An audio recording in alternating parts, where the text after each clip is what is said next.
നമസ്കാരം. ബജറ്റ് ചർച്ചയിൽ കേന്ദ്ര സർക്കാരിനെതിരെ രൂക്ഷ വിമർശനങ്ങൾ ഉയർത്തി രാഹുൽ ഗാന്ധി. ഭയം നിറഞ്ഞ ഒരു ചക്രവ്യൂഹത്തിൽ ജനങ്ങളെ കുടുക്കി വെച്ചിരിക്കുകയാണ് BJP എന്ന് രാഹുൽ ആരോപിച്ചു. ആദിവാസികളെയും കർഷകരെയും യുവജനങ്ങളെയും യുവാക്കളെയും BJP ഭയപ്പെടുത്തുന്നുവെന്ന് ആരോപിച്ച രാഹുലിന്റെ പ്രസംഗത്തിനെതിരെ പലതവണ ഭരണപക്ഷം സഭയിൽ പ്രതിഷേധം ഉയർത്തി. ഇന്ന് സൂപ്പർ പ്രൈം ടൈം ചർച്ച ചെയ്യുന്നു. ചക്രവ്യൂഹം ഭേദിച്ചോ രാഹുൽ? സർക്കാരിനെ മുൾമുനയിൽ നിർത്തിയോ? ലോക്സഭാ പ്രകടനത്തിന് എത്ര മാർക്ക്? രാജ്യത്ത് നികുതി ഭീകരതയോ? ഈ ചർച്ചയിൽ Shri M. Liju Congress, Shri Sandeep Warrier BJP, Shri K. Anilkumar CPM എന്നിവർ. ചർച്ചയിലേക്ക് ആദ്യം ശ്രീ സന്ദീപ് വാര്യർ. ഇന്ന് രാഹുൽ ഗാന്ധിയുടെ പ്രസംഗത്തിനിടെ സ്പീക്കർ ഓം ബിർല പലതവണ ഇടപെട്ടു. അംബാനിയുടെയും അദാനിയുടെയും ഒക്കെ പേര് പറഞ്ഞപ്പോൾ അത് വിലക്കി. അദ്ദേഹം ബജറ്റിന്റെ ഹൽവ ചടങ്ങിന്റെ ഫോട്ടോ കാണിക്കുന്നത് വിലക്കി. കിരൺ റിജിജു പാർലമെന്ററി കാര്യമന്ത്രി മുതൽ രാജ്നാഥ് സിംഗ് വരെ എഴുന്നേൽക്കുന്നു. ട്രഷറി ബെഞ്ചുകളിൽ നിന്ന് വലിയ പ്രതിഷേധവും രാഹുലിന്റെ പ്രസംഗം തടസ്സപ്പെടുത്തുന്ന വിധത്തിൽ ബഹളവും ഉണ്ടാകുന്നു. രാഹുൽ ഗാന്ധിയെ കൊണ്ട് വലിയ സ്വൈര്യക്കേട് ഉണ്ടാകുന്നുണ്ട് അല്ലേ ഭരണപക്ഷത്തിന്? എന്ന് മാത്രമല്ല, അദ്ദേഹം കഴിഞ്ഞ തവണ ശിവന്റെ അഭയമുദ്രയായിരുന്നെങ്കിൽ ഇത്തവണ കുരുക്ഷേത്ര യുദ്ധത്തിലെ ചക്രവ്യൂഹമാണ് എടുത്തിട്ടിരിക്കുന്നത്.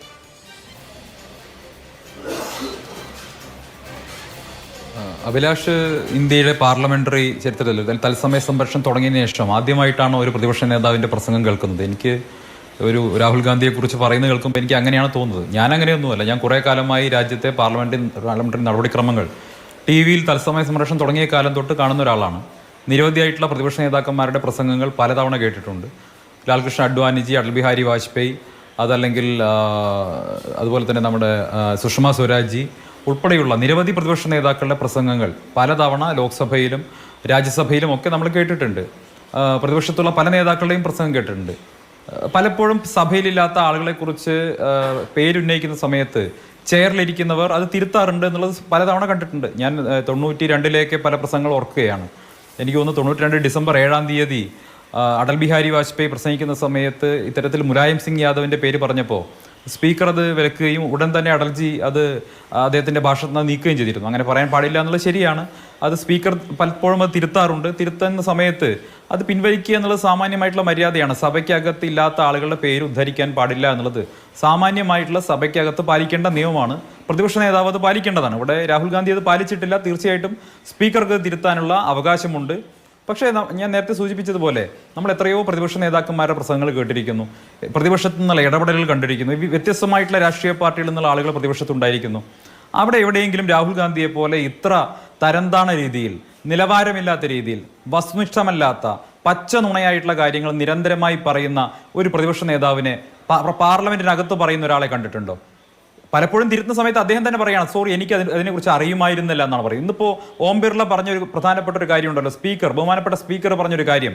രാഹുൽ ഗാന്ധി പറഞ്ഞു കർഷകരുടെ പ്രതിനിധികളെ സഭയുടെ ഉള്ളിലേക്ക് വരാൻ അനുവദിച്ചില്ല എന്ന് പറഞ്ഞു. എന്താ സ്പീക്കർ പറഞ്ഞത്? നിങ്ങൾ എന്തേ അത് ഈ ചർച്ചയുടെ തുടക്കത്തിൽ പറയാതിരുന്നത്? രാഹുൽ ഗാന്ധി പറഞ്ഞത് വസ്തുതാപരമായിട്ട് തെറ്റായിട്ടുള്ള കാര്യമാണ്. സഭയ്ക്കകത്തേക്ക് ലോക്സഭയ്ക്കകത്തേക്ക് ജനപ്രതിനിധികളല്ലാത്ത ആർക്കും വന്നിരിക്കാൻ അവകാശമില്ല. അതിനെ രാഹുൽ ഗാന്ധി വയലേറ്റ് ചെയ്തു എന്ന് ഓം ബിർള ഇന്ന് അവിടെ പറഞ്ഞ സമയത്ത് എനിക്ക് അതിനെക്കുറിച്ച് അറിയുമായിരുന്നില്ല, ക്ഷമിക്കണം എന്നാണ് രാഹുൽ ഗാന്ധി പറഞ്ഞത്. എത്ര കാലമായി രാഹുൽ ഗാന്ധി ഇന്ത്യയുടെ പാർലമെന്റിലെ അംഗമാണ്? ഒരു 15 വർഷക്കാലമായി അദ്ദേഹം പാർലമെന്റിലെ അംഗമാണ്. സ്വാഭാവികമായിട്ടും അദ്ദേഹത്തിന് ഇത്തരം കാര്യങ്ങളെക്കുറിച്ച് അറിവുണ്ടാകേണ്ടതാണ്. അറിവുണ്ടായിട്ടും അറിവില്ലാത്തതുപോലെ നടിക്കുകയാണോ, അതോ ബാലബുദ്ധി എന്ന് വിശേഷിക്കപ്പെടുന്ന ഈ വ്യക്തി വീണ്ടും വീണ്ടും അദ്ദേഹത്തിന്റെ സ്വസിദ്ധമായിട്ടുള്ള മണ്ടത്തരങ്ങൾ ആവർത്തിക്കുകയാണോ എന്നാണ് സംശയമുള്ളത്. അപ്പോൾ ഈ രാഹുൽ ഗാന്ധി പറയുന്ന മണ്ടത്തരങ്ങൾ കേട്ട് കൈയടിക്കാനും അതെന്തോ വലിയ സംഭവമാണെന്ന് വ്യാഖ്യാനിക്കും കുറേ ആളുകൾ പുറത്തുണ്ട് എന്നുള്ളതാണ് ഏറ്റവും പ്രധാനപ്പെട്ട കാര്യം. അങ്ങനെയുള്ള ആളുകൾക്ക് ഇതൊരു വലിയ പ്രസംഗമായിട്ട് തോന്നുന്നുണ്ടായിരിക്കും. അദ്ദേഹം പറയുന്നത് പ്രതിപക്ഷ നേതാവ് എന്ന ഭരണഘടനാ പദവിയിൽ ഇരുന്നു കൊണ്ട് പറയുന്നതായതുകൊണ്ട് തന്നെ അക്കാര്യങ്ങളിലുള്ള വ്യക്തത സമയാസമയങ്ങളിൽ വരുത്തേണ്ടതുണ്ട്. അത് സംബന്ധിച്ചുള്ള ഇടപെടലുകൾ പാർലമെന്റിൽ അതാത് മന്ത്രിമാർ, കൺസേൺഡ് മിനിസ്റ്റേഴ്സ് നടത്തിക്കൊണ്ടിരിക്കും. അതിലെന്താ അത്ര വലിയ പ്രയാസമുള്ളത്? രാഹുൽ ഗാന്ധി വലിയ ബുദ്ധിമുട്ടുണ്ടാക്കുന്നു എന്നൊക്കെ പറയാൻ അങ്ങനെയല്ലല്ലോ. അദ്ദേഹം പ്രതിപക്ഷ നേതാവെന്ന ഭരണഘടനാ പദവിയിൽ ഇരിക്കുമ്പോൾ അദ്ദേഹം നടത്തുന്ന പ്രസ്താവനകൾ കുറച്ചുകൂടി ഉത്തരവാദിത്തോടുകൂടിയുള്ളതാവണം. നുണ പറയരുത്, തുടർച്ചയായി നുണ പറയരുത്. പാർലമെന്ററി നടപടിക്രമങ്ങളെ ലംഘിച്ചുകൊണ്ട് ചിത്രങ്ങൾ ഉയർത്തി കാണിക്കുക, സഭയ്ക്കകത്ത് നടക്കാത്ത കാര്യങ്ങളെക്കുറിച്ച് പറയുക, സ്പീക്കറുടെ അധികാര പരിധിയിൽ കയറി സംസാരിക്കുക, സ്പീക്കറോട് ചോദ്യം ചോദിക്കുക, ഇതൊക്കെ പാർലമെന്ററി നടപടിക്രമങ്ങളുടെ ലംഘനമാണ്. ഇത് രാഹുൽ ഗാന്ധിയെ പറഞ്ഞു പഠിപ്പിക്കാനെങ്കിൽ ആരെങ്കിലും തയ്യാറാവണ്ടേ? അദ്ദേഹം വാസ്തവത്തിൽ അദ്ദേഹത്തിന് കിട്ടിയിട്ടുള്ള സ്പീച്ച്, അദ്ദേഹത്തിന് എഴുതി കിട്ടിയിട്ടുള്ള അല്ലെങ്കിൽ അദ്ദേഹത്തിന് കൊടുത്തിട്ടുള്ള സ്ക്രിപ്റ്റ് വായിക്കുന്നതിനപ്പുറം, അതല്ലെങ്കിൽ അത് കാണാപ്പാഠം പഠിച്ചു പറയുന്നതിനപ്പുറം ബജറ്റുമായി ബന്ധപ്പെട്ട കൃത്യമായിട്ടുള്ള ഏതെങ്കിലും തരത്തിലുള്ള വിമർശനം ഉന്നയിച്ചോ? ഭരണപക്ഷത്തിന് കൂടി സഹായകമാവുന്ന രീതിയിൽ രാജ്യത്ത് ഭരിക്കുന്ന പാർട്ടിക്ക് ബജറ്റിനെ കുറിച്ച് രാഹുൽ ഗാന്ധി ഉന്നയിച്ച വിമർശനങ്ങൾ എന്തൊക്കെ എന്നുള്ളതിലേക്ക് വരാം. അതിനു മുൻപ് ശ്രീ എം ലിജു, അപക്വമായി ആരോ എഴുതി കൊടുത്തത് വായിക്കുകയാണോ രാഹുൽ ഗാന്ധി? അതാണ് BJPയുടെ ആരോപണം. ഒപ്പം സഭാ മര്യാദകൾ പാലിക്കുന്നില്ല എന്നും. സഭാ മര്യാദകൾ പാലിക്കുന്നില്ല എന്ന് സ്പീക്കർക്കും ആരോപണമുണ്ട്. അത് അദ്ദേഹം ഇന്ന് പലവട്ടം പറയുകയും ചെയ്തു. ഒന്ന് അഭിലാഷ്, ഈ എഴുതി കൊടുത്ത് ടെലിപ്രോംപ്റ്ററിന് മുമ്പിൽ സംസാരിക്കുന്ന ആളിനെയാണ് ഉദ്ദേശിച്ചതെങ്കിൽ ആ പേര് രാഹുൽ ഗാന്ധി എന്നല്ല, നരേന്ദ്രമോദി എന്നാണ്. ഒരു സെലക്റ്റഡായ എഴുതി മേടിക്കുന്ന ചോദ്യങ്ങൾക്ക് മറുപടി പറയുകയും ഒരു തരത്തിലുള്ള ചോദ്യങ്ങൾക്ക് മറുപടി പറയാൻ ആഗ്രഹമില്ലാത്ത, അല്ലെങ്കിൽ വിദേശ രാജ്യങ്ങളിലൊക്കെ ചെല്ലുമ്പോൾ ടെലിപ്രോംപ്റ്റർ മാത്രം ഉപയോഗിച്ച് സംസാരിക്കുന്നയാൾ ശ്രീ നരേന്ദ്രമോദിയാണ്. രാഹുൽ ഗാന്ധിക്ക് അതിന്റെ ആവശ്യമില്ല. ഇനി ഞാൻ കാര്യത്തിലേക്ക് കടക്കാം. ഇതിപ്പോ ഞാൻ ചർച്ച ശ്രദ്ധിക്കുകയായിരുന്നു. രാഹുൽ ഗാന്ധി ആദ്യം അദാനിയെക്കുറിച്ചും അംബാനിയെക്കുറിച്ചും പറഞ്ഞപ്പോൾ BJPയുടെ അംഗങ്ങൾക്ക് തോന്നി അവരെ കൂട്ടുപിടിക്കുന്നത് പാർലമെന്ററി ചട്ടങ്ങളിൽ പാർലമെന്റിൽ ഇല്ലാത്ത ആളുകളെ കുറിച്ച് പരാമർശിച്ചാൽ അത് നീക്കം ചെയ്യേണ്ടി വരും എന്നുള്ള ഒരു പ്രൊവിഷനാണ് ഉപയോഗപ്പെടുന്നത്. രാഹുൽ ഗാന്ധി ഏത് സാഹചര്യത്തിലാണ് സംസാരിച്ചത്? രാഹുൽ ഗാന്ധി ആദ്യം ചക്രവ്യൂഹത്തെക്കുറിച്ച് സംസാരിച്ചു. ചക്രവ്യൂഹത്തിൽ നേതൃത്വം കൊടുത്ത മഹാഭാരതത്തിലെ 6 കഥാപാത്രങ്ങളുടെ പേര് പറഞ്ഞതിന് ശേഷം അദ്ദേഹം ഇന്ത്യയിൽ ഈ ചക്രവ്യൂഹത്തിന് മറ്റൊരു പേര് കൂടിയുണ്ട്, പത്മവ്യൂഹം. ഇന്ത്യയിലെ ഈ താമര വ്യൂഹത്തിന് നേതൃത്വം കൊടുക്കുന്ന 6 ആളുകൾ, ഒന്ന് നരേന്ദ്രമോദി, 2 മോഹൻ ഭാഗവത്, അമിത്ഷാ എന്ന് തുടങ്ങിയതിനു ശേഷം അദ്ദേഹം അദാനിയെക്കുറിച്ചും അംബാനിയെക്കുറിച്ചും പറഞ്ഞു. അദാനിയെക്കുറിച്ചും അംബാനിയെക്കുറിച്ചും പറഞ്ഞപ്പോൾ രൂക്ഷമായ വിമർശനവുമായി ഇവർ ചാടി എഴുന്നേറ്റു. അപ്പൊ രാഹുൽ ഗാന്ധി പറയാനുള്ള കോണ്ടെക്സ്റ്റ് എന്താണ്? അദ്ദേഹം ഇന്ത്യൻ ബജറ്റിന്റെ ഇത്തവണത്തെ ബജറ്റിന്റെ കോർ ആശയം പറഞ്ഞു. അദ്ദേഹം അതിനകത്ത് പറഞ്ഞ ഒരു പ്രധാനപ്പെട്ട കാര്യം എന്ന് പറഞ്ഞാൽ ക്യാപിറ്റൽ, അതായത് മൂലധനത്തിന്റെ കേന്ദ്രീകരണം. അതാണ് ഈ ബജറ്റിന്റെ ഒരു പ്രധാനപ്പെട്ട സ്വഭാവം. ഇന്ത്യയിൽ മൂലധനം കേന്ദ്രീകരിക്കപ്പെട്ടിരിക്കുന്ന 2 പ്രധാന വ്യവസായികളിലേക്കാണ്. അത് ഇൻഫ്രാസ്ട്രക്ചർ ആകട്ടെ, മറ്റു തരത്തിലുള്ള ഡെവലപ്മെന്റ്സ് ബിസിനസ് ആയിക്കൊള്ളട്ടെ, അത് അദാനിയും അംബാനിയുമാണ്. ഇപ്പോ ഫിനാൻഷ്യൽ കോൺസെൻട്രേഷനെ കുറിച്ച് അല്ലെങ്കിൽ ക്യാപിറ്റൽ കോൺസെൻട്രേഷനെ കുറിച്ച് പറയുമ്പോൾ ചായക്ക് നടത്തുന്ന ചെല്ലപ്പന്റെയും അപ്പുറത്ത് നടക്കുന്ന വേറെ ആളുടെയും പേര് പറയാൻ പറ്റുമോ? ഇവിടെ ഇന്ത്യയിൽ ഫിനാൻഷ്യൽ കോൺസെൻട്രേഷൻ നടത്തിക്കൊണ്ടിരിക്കുന്ന അല്ലെങ്കിൽ ആരിലേക്കാണ് ഇവരുടെ നയങ്ങൾ ധനം കേന്ദ്രീകരിക്കുന്നത്? അദാനിയിലേക്കും അംബാനിയിലേക്കുമാണ്. രാഹുൽ ഗാന്ധി പറഞ്ഞു, ഞാൻ കൃത്യമായ ആശയമാണ് പറഞ്ഞത്. ഇന്ത്യയിലെ മൂലധനത്തിന്റെ കേന്ദ്രീകരണം, എയർപോർട്ടുകളാകട്ടെ, പോർട്ടുകളാകട്ടെ, റോഡുകളാകട്ടെ, ഇനിയാകട്ടെ റെയിൽവേ ആകട്ടെ, ഇതെല്ലാത്തിന്റെയും നിങ്ങളുടെ നയങ്ങളുടെ കേന്ദ്രീകരണം എത്തുന്നത് ഈ 2 വ്യവസായികളെ കുറിച്ചാണെന്ന് പറഞ്ഞാൽ അത് ആശയപരമായ വിമർശനമാണ്. ഇപ്പൊ ഞാൻ ഈ ഫോണിലായതുകൊണ്ട് അപ്പുറത്താരം സംസാരിക്കാൻ എനിക്കത്തില്ല. അദ്ദേഹം സംസാരിക്കുന്നത് കേട്ടു. പണ്ട് വാജ്പേയിയുടെയും ഒക്കെ പ്രസംഗങ്ങൾ കേട്ടിട്ടുണ്ട്, പ്രതിപക്ഷ നേതാക്കന്മാരുടെ പ്രസംഗങ്ങൾ. ഞങ്ങൾ ഒത്തിരി പ്രതിപക്ഷ നേതാക്കന്മാരുടെ പ്രസംഗങ്ങൾ എല്ലാവരും കേട്ടിട്ടുണ്ട്. ഇന്ത്യയുടെ പാർലമെന്ററി ചരിത്രത്തിൽ ആശയപരമായ ഒരു കാര്യം പറയുമ്പോൾ, ഫിനാൻഷ്യൽ കോൺസെൻട്രേഷൻ, വെൽത്ത് കോൺസെൻട്രേഷനെ കുറിച്ച് പറയുമ്പോൾ അത് കേന്ദ്രീകരിക്കപ്പെടുന്ന വ്യവസായികളെ കുറിച്ച് സംസാരിക്കണ്ടേ? ഇന്ദിരാഗാന്ധിയുടെയും ഒക്കെ കാലഘട്ടത്തിൽ നിങ്ങൾ ബിർളയെക്കുറിച്ചും ടാറ്റയെക്കുറിച്ചും സമാന വിമർശനങ്ങൾ എടുത്തിട്ടുണ്ട്. ഇന്ത്യയിലെ പ്രതിപക്ഷ നേതാക്കന്മാരുടെ പ്രസംഗങ്ങൾ പാർലമെന്ററി ചരിത്രം പരിശോധിക്കണം. ടാറ്റയെ കുറിച്ച് പരാമർശിച്ചിട്ടില്ലേ? ബിർളയെ കുറിച്ച് പരാമർശിച്ചിട്ടില്ലേ? അപ്പോ ഇന്ത്യൻ പാർലമെന്ററി ചരിത്രത്തിൽ വ്യവസായികളെ കുറിച്ച് പരാമർശിക്കപ്പെടുന്നത് ഇത് നടാടെ അല്ല, ആദ്യമായിട്ടല്ല. പക്ഷേ ആദ്യമായിട്ടാണ് ഒരു സ്വന്തം നേതാക്കന്മാരെ കുറിച്ച് പറയുമ്പോൾ പോലും വിഷമമില്ലാതെ ഭരണപക്ഷ ബെഞ്ച്, ട്രഷറി ബെഞ്ച് അദാനിക്കും അംബാനിക്കും വേണ്ടി ആർത്തിരമ്പുന്നത് ഇന്ത്യയുടെ ഭരണചരിത്രത്തിലെ ആദ്യമെന്ന് പറയാം. അതുകൊണ്ട് BJP നേതാക്കന്മാരുടെ അതൊക്കെ ബാലബുദ്ധിയൊക്കെ നരേന്ദ്രന്റെ കാര്യം പറഞ്ഞോ? ചെറുപ്പത്തിൽ മുതലേ പഠിക്കാൻ ആറ്റിലിറങ്ങിയെന്നും ചെറുപ്പം മുതലേ അദ്ദേഹം മഹാനുഭാവനാണെന്നും അദ്ദേഹം ബയോളജിക്കൽ ബർത്തൊക്കെ വല്ല RSSന്റെ ശാഖകളിലോ ബാലഗോകുലത്തിലോ ഒക്കെ പഠിപ്പിച്ചാൽ മതി. അല്ലാതെ ബാലബുദ്ധി എന്ന പേര് ഇപ്പോഴും ചേരുന്നത് നരേന്ദ്രമോദിക്കാണ്, അല്ല രാഹുൽ ഗാന്ധിക്കല്ല. ശരി, ഓക്കെ. ശ്രീ ലിജുവിനെ പെട്ടെന്ന് തന്നെ തത്സമയം കിട്ടുമെന്ന് ഞാൻ വിചാരിക്കുന്നു. വരാം. ശ്രീ അനിൽകുമാർ, ഇന്ന് രാഹുൽ ഗാന്ധി പറയുന്നു ഇന്ത്യ ഒരു ചക്രവ്യൂഹത്തിലാണ്. ആ ചക്രവ്യൂഹത്തിന് 3 പ്രധാനപ്പെട്ട ഘടകങ്ങളാണുള്ളത്. ഒന്ന്, മൊണോപ്പൊളി ഓഫ് ക്യാപിറ്റൽ, മൂലധനത്തിന്റെ കുത്തകവൽക്കരണം. അത് ഈ 2 ആളുകളാണ്, അംബാനിയിലും അദാനിയിലും. പിന്നെ ഒന്ന് ഡീപ് സ്റ്റേറ്റ്, വിവിധ ഇൻസ്റ്റിറ്റ്യൂഷനുകൾ, ED, അതുപോലെ തന്നെ CBI പോലെയുള്ള ഏജൻസികൾ, പിന്നെ പൊളിറ്റിക്കൽ എക്സിക്യൂട്ടീവ്. അങ്ങനെ business monopoly, political monopoly, deep state, ഈ 3 ഘടകങ്ങളുള്ള ഒരു ചക്രവ്യൂഹത്തിനകത്താണ് ഇന്ത്യ. ഞങ്ങൾ അതിനെ ഭേദിക്കുമെന്ന് രാഹുൽ ഗാന്ധി പറയുമ്പോൾ അദ്ദേഹം ഒരു ഇടതുപക്ഷക്കാരനാണ്. ഒരു പക്ഷേ ഒരു CPM നേതാവിനേക്കാൾ നന്നായി അദ്ദേഹം ഇടതുപക്ഷ രാഷ്ട്രീയം സംസാരിക്കുകയാണോ? ശ്രീ അനിൽകുമാർ, നിങ്ങൾക്ക് മിസ്സായി പോയോ രാഹുൽ ഗാന്ധിയെ? CPIM എത്രയോ കാലമായി പറഞ്ഞുകൊണ്ടിരിക്കുന്ന കാര്യം, അത് രാഹുൽ ഗാന്ധിയുടെ ആദരണീയനായ പിതാവിൻ്റെ മാതാവിൻ്റെ അച്ഛൻ, അദ്ദേഹം ഇന്ത്യൻ പ്രധാനമന്ത്രി ആയിരിക്കുന്ന കാലത്ത് തന്നെ എങ്ങനെയാണ് ടാറ്റയും ബിർളയും ഇന്ത്യ രാജ്യത്തെ സമ്പന്നന്മാരായി തീർന്നത്, പിന്നീട് എങ്ങനെയാണ് ഇന്ദിരാഗാന്ധിയുടെ കാലഘട്ടത്തിൽ അവർ കുത്തകളായി തീർന്നത്, പിന്നീട് രാജീവ് ഗാന്ധി അധികാരത്തിൽ വരുമ്പോൾ എങ്ങനെയാണ് അംബാനി എന്ന പ്രതിഭാസം ഉണ്ടായത്, ഇതൊക്കെ തന്നെ ഞങ്ങൾ പ്രസംഗിച്ചിട്ടുള്ള കാര്യങ്ങളാണ്. ചിലപ്പോൾ പാർലമെൻറ്റിൽ ഇടതുപക്ഷ നേതാക്കന്മാർ നടത്തിയ പ്രസംഗങ്ങൾ വായിച്ചിട്ടാവും വർദ്ധിത ആവേശത്തോടു കൂടി ബഹുമാനപ്പെട്ട രാഹുൽ ഗാന്ധി ഇന്നത് അവതരിപ്പിച്ചിട്ടുണ്ടാവുക. അതിന് വേണമെങ്കിൽ അദ്ദേഹത്തോട് നന്ദി പറയാം. കാരണം ഞങ്ങൾ ഇടതുപക്ഷക്കാരെന്ന് പറയുന്നത് ഇടതുപക്ഷ രാഷ്ട്രീയം ഇവിടെ വ്യാപിപ്പിക്കാൻ ശ്രമിക്കുന്നവരാണ്. ഞങ്ങൾ ഉയർത്തുന്ന ഈ ആശയം ഈ രാജ്യത്ത് ആരുയർത്തിയാലും അത് ഞങ്ങൾ സന്തോഷത്തോടെ സ്വാഗതം ചെയ്യും. പക്ഷേ ഒരു തെറ്റ് പറ്റിയിട്ടുണ്ട്. ഞാനിപ്പോൾ ചർച്ചയിൽ പറയാൻ ഉദ്ദേശിച്ചല്ലെങ്കിൽ ബഹുമാനപ്പെട്ട അഭിലാഷ് പറഞ്ഞപ്പോൾ ഞാനത് ഓർപ്പിക്കാതിരിക്കാൻ പറ്റത്തില്ല. കർണാടകത്തിലൊരു നിയമം കൊണ്ടുവന്നു. എന്താണ് നിയമം? അവിടുത്തെ IT മേഖലയിൽ ജോലി സമയം 14 മണിക്കൂറാക്കാനുള്ള നിയമ ഭേദഗതി. CITയുടെ സമരത്തിലാണ്. ഈ രാഹുൽ ഗാന്ധിക്ക് കർണാടകത്തിലെ ഗവൺമെൻറ്റിൻ്റെ മേലെ എന്തെങ്കിലും നിയന്ത്രണം ഉണ്ടോ എന്ന് എനിക്കറിയില്ല. അതുകൊണ്ട് പാർലമെൻറ്റിലെ പ്രസംഗങ്ങൾ സ്വന്തം മന്ത്രിസഭയുടെ താല്പര്യങ്ങളിലെങ്കിലും പ്രതിഫലിക്കണമെന്നുള്ളതാണ് അതിനെക്കുറിച്ചുള്ള എൻ്റെ വിയോജിപ്പോടുകൂടിയ അഭിപ്രായം. പക്ഷേ ഇന്ന് രാഹുൽ ഗാന്ധി പാർലമെൻറ്റിൽ നടത്തിയ പ്രസംഗം അത് നരേന്ദ്രമോദിയെ BJP എങ്ങനെ അസ്വസ്ഥമാക്കിയെന്നതിൽ പ്രതിപക്ഷ രാഷ്ട്രീയത്തിൻ്റെ ഭാഗമായി സന്തോഷത്തോടെയാണ് ഞാനത് കാണുന്നത്. ഇവിടെ പ്രധാനപ്പെട്ടൊരു കാര്യം ബഹുമാനപ്പെട്ട സന്ദീപ് വാര്യർ പറഞ്ഞപ്പോൾ ഞാൻ സന്തോഷത്തോടെ കേട്ടുകൊണ്ടിരുന്ന 3-4 വാക്കുകളുണ്ട്. ഒന്നാമത്തത് തരം താണത്, രണ്ടാമത്തത് നിലവാരമില്ലാത്തത് തുടങ്ങിയ കുറേ വാക്കുകൾ. സത്യത്തിൽ ഇതെല്ലാം ബാധകമായ ഒരാളല്ലേ നരേന്ദ്രമോദി? ആ നിലവാരമില്ലായ്മ കൊണ്ടല്ലേ ഇന്ത്യ രാജ്യത്ത് ഈ തെരഞ്ഞെടുപ്പിൽ മോദിക്ക് അറ്റപ്പറ്റയെങ്കിലും NDAക്ക് സീറ്റ് കിട്ടിയത്? നുഴഞ്ഞ കയറ്റക്കാരെന്നും സന്താനോൽപാദന ഫാക്ടറി നടത്തുന്നവരെന്നൊക്കെ പറഞ്ഞ് ഒരു മതവിഭാഗത്തെ കടന്നാക്രമിക്കുന്ന ഏറ്റവും തെറ്റായ പ്രയോഗം തിരുത്തിയോ? അപ്പോൾ പാർലമെൻറ്റിൽ നിലവാരം വേണം, പാർലമെൻറ്റിലെ വർത്തമാനങ്ങൾക്ക് നിലവാരം വേണം, ചട്ടവട്ടങ്ങൾ വേണം. നിങ്ങൾക്കൊരു തെരഞ്ഞെടുപ്പ് നടക്കുമ്പോൾ ആ തെരഞ്ഞെടുപ്പിനകത്ത് പാകിസ്ഥാൻ ഇടപെടുന്നു എന്ന് പറയാം. ആ തെരഞ്ഞെടുപ്പിനകത്ത് ഇന്ത്യയിലെ തന്നെ ഒരു പ്രത്യേക സമുദായത്തെ മുഴുവൻ അടച്ചാക്ഷേപിക്കാം. അതിൻ്റെ ഭാഗമായി കസേര കിട്ടിക്കഴിഞ്ഞാൽ പിന്നെ എല്ലാവരും നിയമം നോക്കണം. അതാണല്ലോ BJP പറയണത്. ആ ന്യായം തീരെ മനസ്സിലായില്ല. ഇനി രണ്ടാമത് അംബാനി അദാനിയെക്കുറിച്ചും പാർലമെൻറ്റിൽ പറയരുത്, അത് ന്യായം മനസ്സിലായി. തെരഞ്ഞെടുപ്പിൽ പറയാമോ? ഇതേ നരേന്ദ്രമോദിയാണ് കോൺഗ്രസിനോടൊരു ചോദ്യം ചോദിച്ചത്. അംബാനിയും അദാനിയും ലോറികൾ കയറ്റി നിങ്ങളുടെ ആഫീസിൽ കൊണ്ട് കള്ളപ്പണം തന്നോ? ചോദിച്ചത് പ്രധാനമന്ത്രിയാണ്. ആരെക്കുറിച്ചാണ്?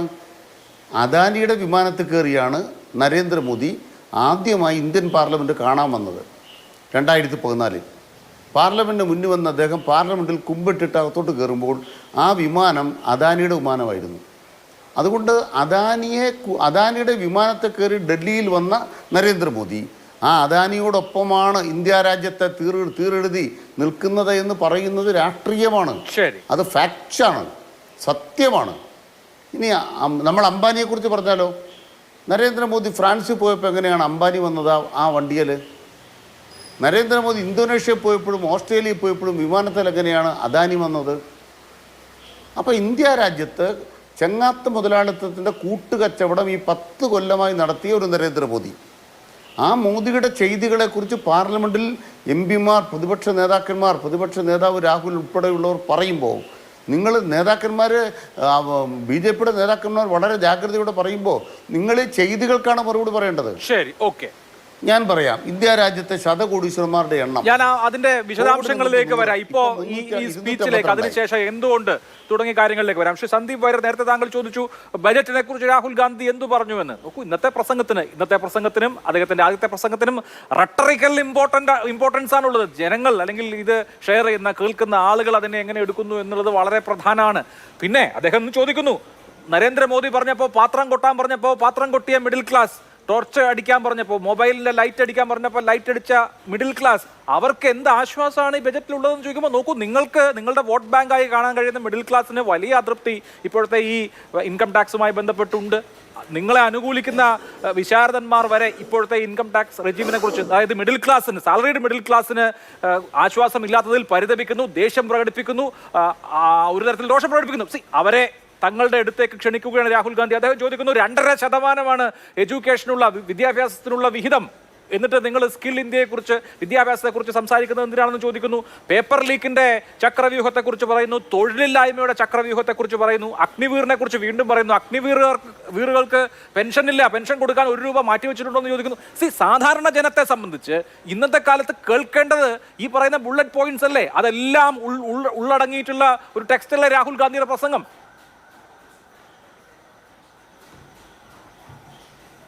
അഭിലാഷ് അനിൽകുമാറിനോട് ചോദിച്ച ചോദ്യം വളരെ പ്രസക്തമാണ്. അത് തന്നെയാണ് എൻ്റെ പോയിന്റും.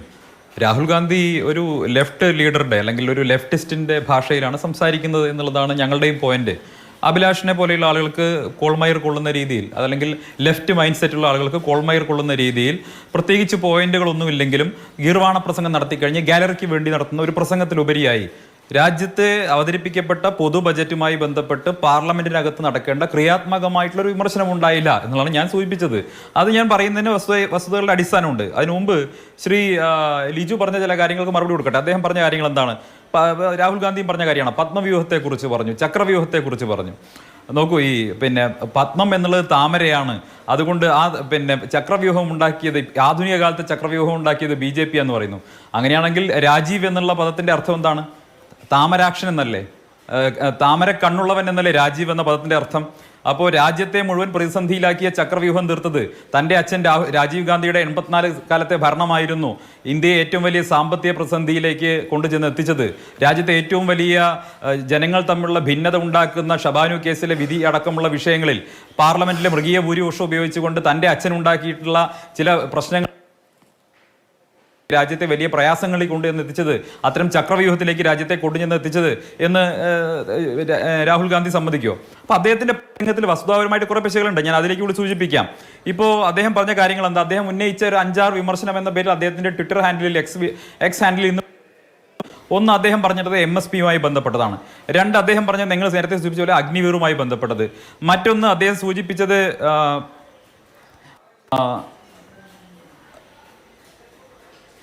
ടാക്സുമായി ബന്ധപ്പെട്ടത്.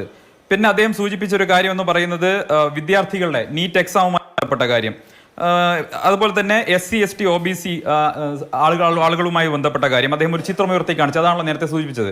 ഇത്രയും കാര്യങ്ങളാണ് അദ്ദേഹം സൂചിപ്പിച്ചത്. നോക്കൂ, ഇതിൽ അദ്ദേഹം ഈ ചക്രവ്യൂഹം എന്ന് പറയുമ്പോൾ അതിൽ അദ്ദേഹം ഉയർത്തി കാണിക്കുന്ന ഫോട്ടോകളിൽ ശ്രീ അജിത് ഡോവലിന്റെ ഫോട്ടോയുണ്ട്. നാഷണൽ സെക്യൂരിറ്റി അഡ്വൈസറാണ് അജിത് ഡോവൽ. ഈ ചർച്ച കണ്ടുകൊണ്ടിരിക്കുന്ന BJPക്കാരല്ലാത്ത, രാഷ്ട്രീയക്കാരല്ലാത്ത, രാജ്യത്തെ സ്നേഹിക്കുന്ന മുഴുവൻ ആളുകൾക്കും അജിത് ഡോവൽ എങ്ങനെയുള്ള ആളാണെന്നറിയാം. അജിത് ഡോവൽ തലവേദന ഉണ്ടാക്കുന്നത് ആർക്കാണെന്നുള്ളതും വ്യക്തമായിട്ട് അറിയാം. അത് രാജ്യത്തിന്റെ ശത്രുക്കൾക്കാണ്. ഈ ചൈനയും പാകിസ്ഥാനും അജിത് ഡോവലിനെ ഭയക്കുന്നുണ്ടെങ്കിൽ, ചൈനയും പാകിസ്ഥാനും തീവ്രവാദികളും അജിത് ഡോവലിനെ എതിർക്കുന്നുണ്ടെങ്കിൽ നമുക്കത് മനസ്സിലാക്കാം. രാഹുൽ ഗാന്ധി എന്തിനാണ് അജിത് ഡോവലിനെ ഭയക്കുന്നത്? രാഹുൽ ഗാന്ധി എന്തിനാണ് അജിത് ഡോവലിനെ എതിർക്കുന്നത്? അപ്പൊ ചൈനയുടെയും പാകിസ്ഥാന്റെയും ആവശ്യമാണ് അജിത് ഡോവലിനെ എതിർക്കുക എന്നുള്ളത്. പാകിസ്ഥാന്റെയും ചൈനയുടെയും പ്രഖ്യാപിത ശത്രുവാണ് അജിത് ഡോവൽ. ആ അജിത് ഡോവലിനെ ശത്രുപക്ഷത്ത് രാഹുൽ ഗാന്ധി നിർത്തുമ്പോൾ വാസ്തവത്തിൽ രാഹുൽ ഗാന്ധി ആരെ സഹായിക്കാനാണ് എന്താ പ്രശ്നം നടത്തിയത്? മറ്റൊന്ന് അദ്ദേഹം നടത്തിയത് ഈ ശത്രുപക്ഷത്ത് നിർത്തിയിരിക്കുന്നത് മോഹൻ ഭാഗവതിനെയാണ്, RSSന്റെ സർസംഘചാലകനെയാണ്. അദ്ദേഹത്തിന് സ്വാഭാവികമായിട്ടും ഐഡിയോളജിക്കലായി രാഹുൽ ഗാന്ധിക്ക് മോഹൻ ഭാഗവത് ശത്രുപക്ഷത്തായിരിക്കാം. കാരണം അദ്ദേഹത്തിന്റെ കുടുംബം കെട്ടിപ്പോക്കിയിട്ടുള്ള ഒരു നറേറ്റീവിനെ ഈ രാജ്യത്ത് കൃത്യമായി അതിലംഘിച്ചുകൊണ്ട് ഒരു ബദൽ ഒരു സംവിധാനം രാജ്യത്ത് ഉയർത്തിക്കൊണ്ടുവരാൻ ശ്രീ മോഹൻ ഭാഗവത് പ്രതിനിധാനം ചെയ്യുന്ന സംഘടനയുടെ പ്രത്യയശാസ്ത്രത്തിന് സാധിച്ചു എന്നുള്ളത് കൊണ്ടായിരിക്കാം രാഹുൽ ഗാന്ധി അദ്ദേഹത്തെ എതിർപക്ഷത്തിരുന്നത്. മറ്റൊന്ന്, അദ്ദേഹം നരേന്ദ്രമോദിയെയും അമിത്ഷായും നിർത്തിയിരിക്കുന്നു. മോദിജി രാജ്യത്തിന്റെ പ്രധാനമന്ത്രിയാണ്. അദ്ദേഹം വളരെ സക്സസ്ഫുൾ ആയി 3ാം തവണയും തെരഞ്ഞെടുക്കപ്പെട്ട പ്രധാനമന്ത്രിയാണ്. രാജ്യത്തെ ജനങ്ങൾ വോട്ട് ചെയ്ത് പ്രീ പോൾ അലയൻസിന്റെ ഭാഗമായി മോദിയാണ് ഞങ്ങളുടെ പ്രധാനമന്ത്രി സ്ഥാനാർത്ഥി എന്ന് പറഞ്ഞ് ഒരു മുന്നണി ഉണ്ടാക്കി മത്സരിച്ച് 3ാം തവണയായും തുടർച്ചയായി റെക്കോർഡാണ് നിങ്ങൾ ആലോചിക്കണം. നെഹ്റുവിന് ശേഷം 2ാമതൊരാൾ 3ാം തവണയും തെരഞ്ഞെടുപ്പ് ജയിച്ച് പ്രധാനമന്ത്രിയാവുകയാണ്. അങ്ങനെ ജനങ്ങൾ പ്രധാനമന്ത്രിയാക്കിയ ഒരാളെ അദ്ദേഹം ഈ പറയുന്ന ചക്രവ്യൂഹത്തിന്റെ ഭാഗമാക്കിയിരിക്കുന്നു. മറ്റൊന്ന് അമിത്ഷായാണ്. രാജ്യം കണ്ട ഏറ്റവും സക്സസ്ഫുൾ ആയിട്ടുള്ള ഒരു ആഭ്യന്തരമന്ത്രി ആക്കിയിരിക്കുന്നു. മറ്റൊന്ന് അംബാനിയും അദാനിയും. ഇപ്പൊ നേരത്തെ അവർ പറഞ്ഞല്ലോ, അംബാനി മദാനിയും രാജ്യത്തെ സാമ്പത്തിക രംഗത്തെ ഏറ്റവും അധികം 2 പ്രധാനപ്പെട്ട എന്റർപ്രണർമാരാണ്. അതിൽ ആർക്കും തർക്കം ഉണ്ടാവില്ല. ഞാൻ ചോദിക്കട്ടെ, ഇന്ന് രാഹുൽ ഗാന്ധിയുടെ പ്രസംഗത്തിൽ തന്നെ ആ മണ്ടത്തിലുണ്ടല്ലോ. അദ്ദേഹം പറയുന്നത് എന്താ? രാജ്യത്തെ പോർട്ടുകൾ മുഴുവൻ കൊടുക്കുന്നു എന്ന് പറയുന്നു. ഇവിടെ വിഴിഞ്ഞെത്തി ഈ ലിജുവിനൊക്കെ ഇതെങ്ങനെയാ പറയാൻ പറ്റുന്നത്? തമിഴ്നാട്ടിലിരുന്നുണ്ടോ കർണാടകയിലെയോ ഒരു കോൺഗ്രസിന്റെ പറഞ്ഞാൽ ഒരുപക്ഷെ ജനങ്ങൾക്ക് മനസ്സിലാവണമെന്നില്ല. പക്ഷെ കേരളത്തിൽ ഇരുന്നിട്ട് ഈ പോർട്ടുകളൊക്കെ അഡാനിക്ക് കൊടുക്കുന്നു മോദി എന്ന് പറയുമ്പോൾ കേരളത്തിലെ ജനങ്ങൾക്ക് എന്താ വിവരമില്ല ലിജു? കേരളമാരാണോ? അഡാനിക്ക് വിഴിഞ്ഞം പോർട്ട് കൊടുത്തത് BJP ആണോ? അഡാനിക്ക് വിഴിഞ്ഞം പോർട്ട് കൊണ്ടുപോയി കൊടുത്തത് ഞങ്ങളാണോ? അതിൽ അഴിമതി ഉണ്ടെന്ന് ആക്ഷേപിച്ച് അനിൽകുമാറിന്റെ പാർട്ടിയല്ലേ അപ്പുറത്തിരിക്കുന്നത്? ഇപ്പൊ അതേ അഡാനിയുടെ ചിത്രമുള്ള ബലൂൺ ഉയർത്തി വിട്ടുകൊണ്ടിരിക്കുന്നത് ആരാ? അഡാനിയുടെ ഫ്ലൈറ്റിൽ കയറി നരേന്ദ്രമോദി വന്നു എന്ന് അനിൽകുമാർ വിമർശിക്കുന്നുണ്ടല്ലോ. അദാനിയുടെ ചിത്രമുള്ള ബലൂൺ ഇങ്ങനെ ആകാശത്തേക്ക് ഉയർത്തിവിട്ട് വിഴിഞ്ഞം പോർട്ടിന്റെ പിതാശ്രീ ഞാനാണ് എന്ന് അവകാശപ്പെട്ടത് നമ്മുടെ കെ ദാസനല്ലേ? അപ്പൊ ആ കെ ദാസൻ ഇതൊക്കെ അവകാശപ്പെടുന്ന സമയത്ത് അദാനി മാന്യൻ, അദാനി കുഴപ്പമില്ലാത്തവൻ. അപ്പൊ വിഴിഞ്ഞത്തിറക്കിയത് നല്ല സംഖ്യയും അല്ലെങ്കിൽ നല്ല കോർപ്പറേറ്റും, വിഴിഞ്ഞത്ത് അല്ലാതെ തിരുവനന്തപുരം എയർപോർട്ട് എടുത്ത് അദാനി മോശം കോർപ്പറേറ്റ് ആവുന്നത് എങ്ങനെയാണ്? അപ്പൊ നിങ്ങൾ ലോജിക്ക് ഇല്ലാത്ത കാര്യങ്ങളാണ് സംസാരിച്ചു കൊണ്ടിരുന്നത്. മറ്റൊന്ന്, അദ്ദേഹം പറഞ്ഞ കാര്യങ്ങൾ, ഇന്ന് രാഹുൽ ഗാന്ധി പറഞ്ഞ ചില കാര്യങ്ങൾ, അദ്ദേഹം പറഞ്ഞ കാര്യങ്ങൾ MSPയുടെ കാര്യം പറഞ്ഞു. MSP ലീഗൽ ഗ്യാരണ്ടി കൊടുക്കണമെന്നാണ് രാഹുൽ ഗാന്ധി പറയുന്നത്. സാമാന്യ ബുദ്ധിയുള്ള രാജ്യത്തെ എക്കണോമിക്സ് അറിയുന്ന ഏതെങ്കിലും ഒരാൾ രാഹുൽ ഗാന്ധി പറയുന്ന ഈ കാര്യത്തെ അംഗീകരിക്കുമോ? എങ്ങനെയാണ് MSPക്ക് ലീഗൽ ഗ്യാരണ്ടി കൊടുക്കാൻ സാധിക്കുക? അങ്ങനെ കൊടുത്തു കഴിഞ്ഞാൽ അതുണ്ടാകുന്ന പ്രത്യാഘാതം എന്തായിരിക്കും? ഒന്ന്, ലീഗൽ ഗ്യാരണ്ടി കൊടുത്തു കഴിഞ്ഞാൽ അത് നമ്മൾക്ക് ഉണ്ടാകുന്ന ഫിസിക്കൽ ഡെഫിസിറ്റ് വളരെ കൂടുതലായിരിക്കും. നമ്മുടെ ഒരു വലിയ തോതിലുള്ള സാമ്പത്തിക ഭാരം നമ്മുടെ ബജറ്റിൽ വരും. അത് ലക്ഷക്കണക്കിന് കോടി രൂപയുടെ ബാധ്യത വരാൻ പോകുന്നു. ഒന്ന്. രണ്ട്, അങ്ങനെ ഏതെങ്കിലും ഉൽപ്പന്നങ്ങൾക്ക് മാത്രമായി MSP ഗ്യാരണ്ടി കൊടുക്കുന്ന സമയത്ത് കർഷകർ സ്വാഭാവികമായും അത്തരം ഉൽപ്പന്നങ്ങളിലേക്ക് മാത്രം കേന്ദ്രീകരിക്കുകയും MSP ബാക്കി കാർഷികോൽപ്പന്നങ്ങൾ കൃഷി ചെയ്യാത്ത അവസ്ഥ ഉണ്ടാകും. അത് രാജ്യത്ത് അസന്തുലിതാവസ്ഥ ഉണ്ടാക്കുമെന്നുള്ളത് സാമാന്യ യുക്തിയാണ്. അടുത്തത്, നമ്മുടെ രാജ്യത്തുണ്ടാക്കുന്ന ഈ നമ്മൾ തന്നെ കൃത്രിമമായിട്ടുണ്ടാക്കുന്ന ഒരു വിലക്കയറ്റം അത് നമ്മുടെ രാജ്യത്തെ എക്സ്പോർട്ടിനെ, ഈ കാർഷികോൽപ്പന്നങ്ങളെ എക്സ്പോർട്ടിനെ ബാധിക്കും. അങ്ങനെ നിരവധി ഈ ഗ്യാരണ്ടി കൊടുക്കുന്നതിലുണ്ട്. അങ്ങനെ ഗ്യാരണ്ടി കൊടുക്കാൻ സാധിക്കില്ല എന്നുള്ളത് സാമാന്യമായിട്ടുള്ള വസ്തുതയാണ്. അങ്ങനെ സാധിക്കുമായിരുന്നെങ്കിൽ എന്തേ കോൺഗ്രസ് 60 കൊല്ലം രാജ്യം ഭരിക്കുമ്പോൾ? അടുത്ത അദ്ദേഹം പറഞ്ഞത് ജാതിയെ കുറിച്ചാണ്.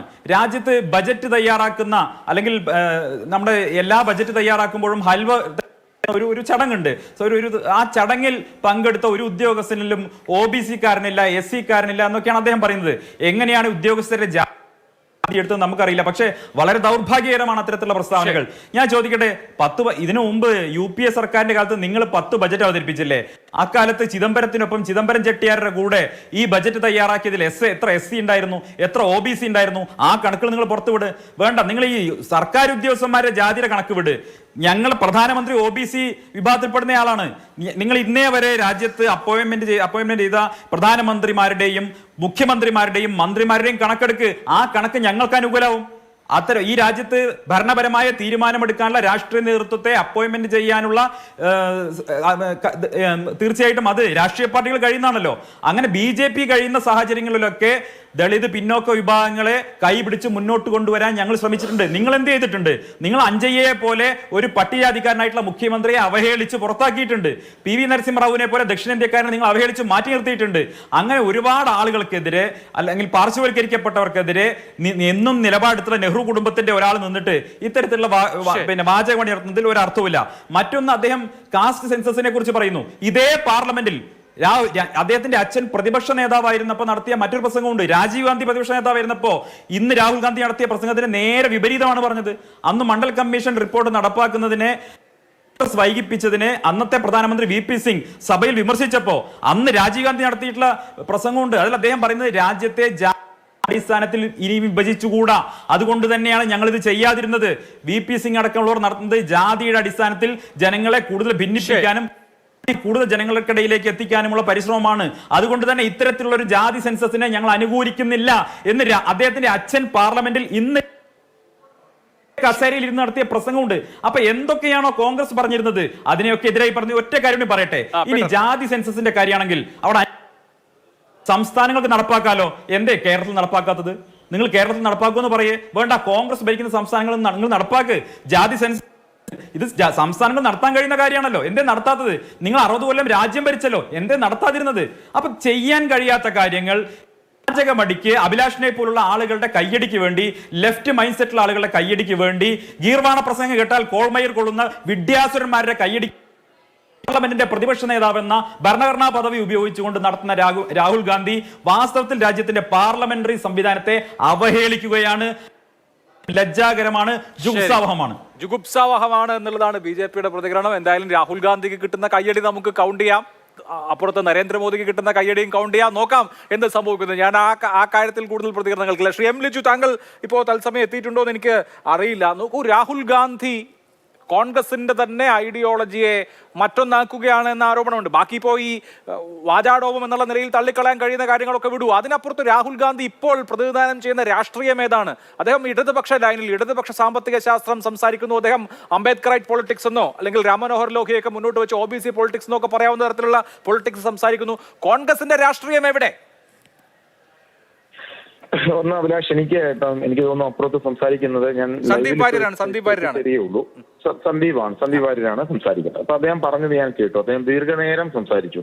സ്വാഭാവികമായിട്ടും അതിന് മറുപടി പറയേണ്ട ഉത്തരവാദിത്വം എനിക്കുണ്ട്. അപ്പൊ അങ്ങനെ മറുപടി പറഞ്ഞ് ഈ ചോദ്യത്തിലേക്ക് വരാമെന്നാണ് ഞാൻ കരുതുന്നത്. ഒന്ന്, രാഹുൽ ഗാന്ധി ഇന്ന് പാർലമെന്റിൽ ഉപയോഗിച്ചൊരു ഉപമയാണ്. അതായത് മഹാഭാരതത്തിൽ ചക്രവ്യൂഹത്തിന് പത്മവ്യൂഹം എന്നും പേരുണ്ട്. വർത്തമാനകാല സാഹചര്യവുമായി താരതമ്യം ചെയ്ത് BJPയുടെ ചിഹ്നമായ താമരയുമായി അതിനെ താരതമ്യം ചെയ്തു. അത് അദ്ദേഹത്തിന്റെ സ്വാതന്ത്ര്യം. ഇപ്പൊ നിങ്ങൾ സംസാരിക്കുമ്പോൾ പത്മവ്യൂഹത്തെക്കുറിച്ച് നിങ്ങളുടെ ഒരു നേതാവ് സംസാരിക്കുമ്പോൾ രാജീവ് ഗാന്ധിയുടെ കാലഘട്ടത്തിന് അദ്ദേഹത്തിന്റെ മുഴുവൻ പേര് രാജീവ് രത്നം എന്നായിരുന്നു. രാജീവ് രത്ന എന്നായിരുന്നു അദ്ദേഹത്തിന്റെ മുഴുവൻ പേര്. പിന്നെ താമരയുമായിട്ട് താരതമ്യം ചെയ്യണമെങ്കിൽ ആയിക്കോ, അത് നിങ്ങളുടെ അഭിപ്രായ സ്വാതന്ത്ര്യം. രാഹുൽ ഗാന്ധി അദ്ദേഹത്തിന്റെ പാർലമെന്റ് പ്രസംഗം സംസാരിക്കുമ്പോൾ ഇന്ത്യയിൽ ചക്രവ്യൂഹവും അതായത് പത്മവ്യൂഹവും സൃഷ്ടിച്ചിരിക്കുന്ന BJPയെ കുറിച്ച് സംസാരിക്കുമ്പോൾ താമരയുമായി അല്ലെങ്കിൽ ആ താമരയുടെ ഉപമ ഉപയോഗിച്ച് ചെയ്യുക എന്ന് പറഞ്ഞാൽ അദ്ദേഹത്തിന്റെ ഒരു പാർലമെന്റേറിയൻ എന്നൊരു രാഹുൽ ഗാന്ധിയുടെ സ്വാതന്ത്ര്യമാണ്. അതെങ്കിലും ഒന്ന് അംഗീകരിക്കാനുള്ള ജനാധിപത്യ ബോധം അങ്ങ് കാണിക്കണം, അല്ലെങ്കിൽ അങ്ങയുടെ പാർട്ടി കാണിക്കണം എന്നുള്ളതാണ് എനിക്ക് ആദ്യം മുന്നോട്ട് വെക്കാനുള്ള കാര്യം. രണ്ട്, പാർലമെന്റ് ബജറ്റിനെ കുറിച്ച് രാഹുൽ ഗാന്ധി എന്ത് സംസാരിച്ചു? ഇപ്പൊ അഭിലാഷ് തന്നെ കുറെ കാര്യങ്ങൾ പറഞ്ഞു. ഇന്ത്യൻ പാർലമെന്റിൽ ബജറ്റിന്റെ മെറിറ്റ് സംസാരിച്ചു കഴിഞ്ഞാൽ നേരത്തെ പറഞ്ഞതുപോലെ ക്യാപിറ്റൽ കോൺസെൻട്രേഷനെ കുറിച്ച് അദ്ദേഹം സംസാരിച്ചു. ശരിയാണ്. രണ്ടാമത് അദ്ദേഹം പ്രധാനപ്പെട്ടത് മധ്യവർഗത്തെ കുറിച്ച് പറഞ്ഞപ്പോൾ ഇന്ത്യയിലെ നമ്മുടെ ബജറ്റിൽ 2.5% മാത്രമാണ് ഹെൽത്തിന് വേണ്ടി മാറ്റിവെച്ചിരിക്കുന്നത്. ഇന്ത്യയുടെ പ്രതിരോധ ബജറ്റിൽ അഗ്നിവീറുകൾക്ക് വേണ്ടി 1 രൂപ പോലും മാറ്റിവെച്ചിട്ടില്ല എന്ന് അദ്ദേഹം സംസാരിച്ചു. മധ്യവർഗത്തിന്റെ ടാക്സ്, അതൊരു ടാക്സ് ടെററിസമാണ് നമ്മുടെ നാട്ടിൽ നടന്നുകൊണ്ടിരിക്കുന്നതിനെ കുറിച്ച് അദ്ദേഹം സംസാരിച്ചു. ഡീപ് സ്റ്റേറ്റിനെ കുറിച്ച് പറയുമ്പോൾ പിന്നെ എൻഫോഴ്സ്മെന്റിനെയും ഇൻകം ടാക്സിനെ കുറിച്ച് പറഞ്ഞു. കൃത്യമായ ഒരു ബജറ്റിന്റെ ഫിലോസഫി അദ്ദേഹം അഡ്രസ് ചെയ്തിരിക്കുകയാണ്. വളരെ കൃത്യമായ ഒരു ബജറ്റിന്റെ ഫിലോസഫി അഡ്രസ് ചെയ്തുകൊണ്ടിരിക്കുന്ന അദ്ദേഹത്തിന്റെ പ്രസംഗം ഇന്ത്യൻ ബജറ്റ് പ്രസംഗങ്ങളിൽ ഒരു മികച്ച പ്രസംഗമായി കണക്കാക്കുമെന്ന കാര്യത്തിൽ യാതൊരു സംശയവും വേണ്ട. ആ ബജറ്റിന്റെ കോർ ആശയത്തെ, ആ കോർ ഐഡിയോളജിയാണ് കൃത്യമായിട്ട് തന്നെ അദ്ദേഹം ചോദ്യം ചെയ്ത് മുന്നോട്ട് പോയത്. പിന്നെ കോൺഗ്രസിന്റെ രാഷ്ട്രീയത്തെ കുറിച്ച് പറഞ്ഞു. നേരത്തെ പിന്നെ ഇടതുപക്ഷം എന്നൊരു പ്രയോഗം പ്രയോഗിക്കുന്നത് കേട്ടു. നമ്മൾ ആദ്യം അഭിലാഷ് സന്ദീപിലേക്ക് മുന്നോട്ട് വെക്കാൻ ഒരു പ്രധാനപ്പെട്ട ഒരു ആശയം എന്ന് പറഞ്ഞാൽ ഈ ലെഫ്റ്റ് ഐഡിയോളജി എന്ന് പറയുന്ന പ്രയോഗം തന്നെ നമുക്കറിയാം അത് പിന്നെ ഫ്രഞ്ച് വിപ്ലവവുമായിട്ടൊക്കെ ബന്ധപ്പെട്ട് വന്നിട്ടുള്ള ഒരു കാര്യമാണ്. ഫ്രഞ്ച് പാർലമെന്റിൽ എസ്റ്റേറ്റ് ജനറൽ എന്ന് പറയുന്ന ഫ്രഞ്ച് പാർലമെന്റിലെ ഇടതും വലതും എന്ന ആളുകളെ കുറിച്ച് നമ്മൾ ലെഫ്റ്റ് എന്നൊരു പ്രയോഗം പറയാറുണ്ട്. ആ ലെഫ്റ്റ് എന്ന് പറഞ്ഞ പ്രയോഗത്തിന്റെ അടിസ്ഥാനം എന്ന് പറഞ്ഞാൽ കൂടുതൽ പീപ്പിൾ ഓറിയന്റഡ് ആയി അന്നത്തെ തേർഡ് എസ്റ്റേറ്റിലെ ഭൂരഹിതരായ മനുഷ്യർ അല്ലെങ്കിൽ ഏറ്റവും പാവപ്പെട്ടവർക്ക് വേണ്ടി നിലപാടെടുക്കുന്ന ആളുകളെ കുറിച്ച് കൂടിയാണ് ആ എസ്റ്റേറ്റ് അന്നത്തെ ഒരു ലെഫ്റ്റ് എന്നൊരു പ്രയോഗം വരുന്നത്. അപ്പൊ ലെഫ്റ്റ് എന്ന് പറഞ്ഞാൽ ഏതെങ്കിലും ഒരു പാർട്ടിയിൽ മാത്രം അധിഷ്ഠിതമാകുന്ന ഒന്നല്ല. ലോകത്താകമാനം ലെഫ്റ്റ് എന്ന് പ്രയോഗിക്കുന്ന ഐഡിയോളജിയെ നമുക്ക് എന്ത് ചെയ്യാം, അത് ജനപക്ഷം എടുക്കുന്ന ഏവർക്കും തന്നെ കോൺഗ്രസ് ഒരു സെൻട്രൽ ലെഫ്റ്റ് ആണ്. ഞങ്ങളെ സംബന്ധിച്ച് ലെഫ്റ്റ് ആശയങ്ങൾ ഞങ്ങളുടെ പാർട്ടിയിലുണ്ട് എന്നുള്ള കാര്യത്തിൽ സംശയമൊന്നും തന്നെ വേണ്ട. കമ്മ്യൂണിസ്റ്റ് ആശയങ്ങളോട് ആശയം പുലർത്തുന്നവർ ഞങ്ങളുടെ പാർട്ടിയിലുണ്ട്. സോഷ്യലിസം എന്നത് നമ്മുടെ ബേസിക് ഐഡിയോളജി തന്നെയാണ്. എന്ന് പറഞ്ഞാൽ അർത്ഥം പൂർണ്ണമായി എങ്ങനെയെന്നുള്ളതല്ല. എന്നാൽ ഞങ്ങൾക്ക് സാമ്പത്തികമായ സമ്പത്തിന്റെ ഉത്പാദനത്തെ കുറിച്ച് ഞങ്ങൾക്ക് വ്യത്യസ്തമായ ആശയങ്ങളുണ്ട്. രാഹുൽ ഗാന്ധി ഇന്ന് മുന്നോട്ട് വെച്ച ആശയങ്ങൾ എന്ന് പറഞ്ഞാൽ ഒരു എന്താ പറയുന്ന ഒരു ക്ഷേമരാഷ്ട്ര സങ്കല്പമാണ് അദ്ദേഹം മുന്നോട്ട് വെച്ചത്. വളരെ കൃത്യമായ ഒരു ക്ഷേമരാഷ്ട്ര സങ്കല്പമാണ്. MSPയെ കുറിച്ച് പറഞ്ഞു. സന്ദീപിന്റെ ആശയം എനിക്കത് സന്ദീപ് കുറച്ചുകൂടി ആ കാര്യത്തിൽ നിങ്ങളുടെ തന്നെ സാമ്പത്തിക വിദഗ്ധന്മാരുമായിട്ട് സംസാരിക്കണമെന്ന അഭിപ്രായം എനിക്കുണ്ട്. MSP എന്ന് പറഞ്ഞാൽ എന്താണ്? ഞങ്ങൾ മുന്നോട്ട് വെക്കുന്നുണ്ട് ലീഗലി ഉറപ്പുവരുത്തണം. ഇന്ത്യയിലെ കാർഷിക വിളകൾക്ക് എന്ന് പറഞ്ഞാൽ അതിനുണ്ടാവണം എന്ത് സംഭവിക്കേണ്ടി വരും? കാർഷിക മേഖലയിൽ ബജറ്റ് അലോക്കേഷൻ കൂട്ടേണ്ടി വരും. കർഷകർക്കുള്ള ബജറ്റ് അലോക്കേഷൻ കൂട്ടേണ്ടി വരും. ഇന്ത്യയിലെ റിസർവ് ബാങ്ക് 2,11,000 കോടി രൂപ ലാഭവിഹിതം കൊടുത്തൊരു കാലഘട്ടമാണ്. ഇന്ത്യയിലെ ഡോക്ടർ മൻമോഹൻ സിംഗ് തുടങ്ങി വെച്ച ലിബറലൈസേഷൻ പോളിസീസ് കാരണം നമ്മുടെ രാജ്യത്ത് സാമ്പത്തിക വളർച്ചയുണ്ടായി. അതിന്റെ ചക്രം മുന്നോട്ട് പോവുകയാണ്. അപ്പൊ സമ്പത്ത് ഉത്പാദിപ്പിക്കപ്പെടുമ്പോൾ നിങ്ങളുടെ കോർപ്പറേറ്റ് എക്സംഷൻ മാത്രം കൊടുത്താൽ പോരെ. നിങ്ങളുടെ BJPയുടെ ഫിനാൻഷ്യൽ കോൺസെൻട്രേഷൻ നടക്കുന്ന അദാനിക്കും അംബാനിക്കും നിങ്ങൾ സബ്സിഡി കൊടുത്താൽ പോരാ. നിങ്ങൾ കർഷകർക്ക് വേണ്ടി പണം മാറ്റി വെക്കേണ്ടി വരും. ഒരു ലീഗൽ റൈറ്റായിട്ട് MSP ഉറപ്പുവരുത്തിയിട്ട് അതിന്റെ കുറവ് വരുന്ന പണം നിങ്ങൾ കൂടുതൽ വകയിരുത്തണം.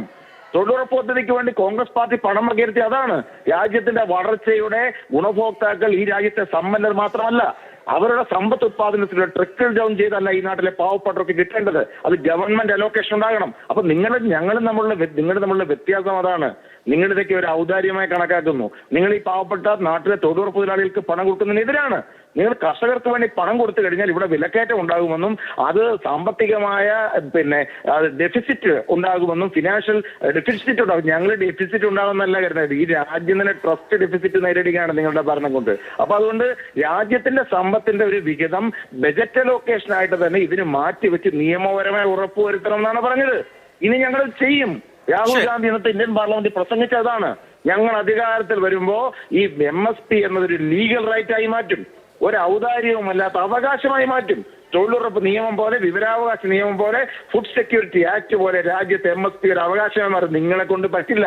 കാരണം നിങ്ങളുടെ ഐഡിയോളജി അതല്ല, ഞങ്ങളുടെ ഐഡിയോളജി വ്യത്യസ്തമാണ്. അതെന്ന് പറഞ്ഞാൽ നേരത്തെ പറഞ്ഞതുപോലെ അതിൽ ലെഫ്റ്റ് ഉണ്ട്, ഇക്കണോമിക് ലിബറലൈസേഷൻ ഉണ്ട്, ക്ഷേമരാഷ്ട്ര സങ്കല്പമുണ്ട്. അത് മനസ്സിലാക്കണം. അതാണ് ഞങ്ങളുടെ ഐഡിയോളജി. അല്ല, ആ കാര്യത്തിൽ എനിക്കൊരു ചോദ്യം കൂടി ഉള്ളത് ശ്രീ എം ലിജു, ഇന്ന് ധനമന്ത്രി നിർമ്മല സീതാരാമൻ തലയിൽ കൈവച്ച് കുനിഞ്ഞിരിക്കുന്നതും മുഖം പൊത്തുന്നതും നമ്മൾ TV-യിൽ കണ്ടു, സൻസദ് TV-യിൽ. അത് രാഹുൽ ഗാന്ധിയുടെ ചില പരാമർശങ്ങളുടെ അടിസ്ഥാനത്തിലാണ്. രാഹുൽ ഗാന്ധി പ്രസംഗിച്ചപ്പോൾ പറയുന്നു, ഈ ഹൽവ സെറിമണിയിൽ ബജറ്റ് തയ്യാറാക്കുന്നതിന് മുന്നോടിയായി അല്ലെങ്കിൽ ബജറ്റ് തയ്യാറാക്കി കഴിഞ്ഞതിന് ശേഷം ഈ നോർത്ത് ബ്ലോക്കിൽ നടക്കുന്ന ഒരു ചടങ്ങുണ്ടല്ലോ, അത് 1950-കൾ മുതൽ നടക്കുന്ന ഒരു ചടങ്ങാണ്. അപ്പോൾ അതിൽ പങ്കെടുത്ത ഉദ്യോഗസ്ഥരുടെ ഫോട്ടോ ഉയർത്തി കാണിച്ചിട്ട് ഇതിൽ എത്ര പേര് ദളിതരുണ്ട്, ആദിവാസികളുണ്ട്, OBC ഉണ്ട് എന്ന ചോദ്യം. ഇപ്പോൾ ഉദ്യോഗസ്ഥരെ ഒരു ധനമന്ത്രി പിക്ക് ആൻഡ് ചൂസ് ചെയ്യുന്നതല്ലല്ലോ ജാതിയുടെ അടിസ്ഥാനത്തിൽ. അങ്ങനെ ഒരു ചോദ്യം ചോദിക്കുന്നത് യുക്തമാണോ? അല്ല അഭിലാഷ്, അതിനകത്തൊരു വലിയ ഐഡിയ ആണ്, ആശയമാണുള്ളത് അഭിലാഷ്. നിങ്ങളതിനെ ആരെങ്കിലും പിക്ക് ആൻഡ് ചൂസ് പേഴ്സണൽ സെലക്ഷൻ ആയിട്ടല്ല നിങ്ങളതിനെ കാണേണ്ടത്. നമ്മുടെ രാജ്യത്തിന്റെ സോഷ്യൽ റെപ്രസെന്റേഷന്റെ യഥാർത്ഥ ചിത്രമാണ് രാഹുൽ ഗാന്ധി വളർത്തിയാറ്റത്.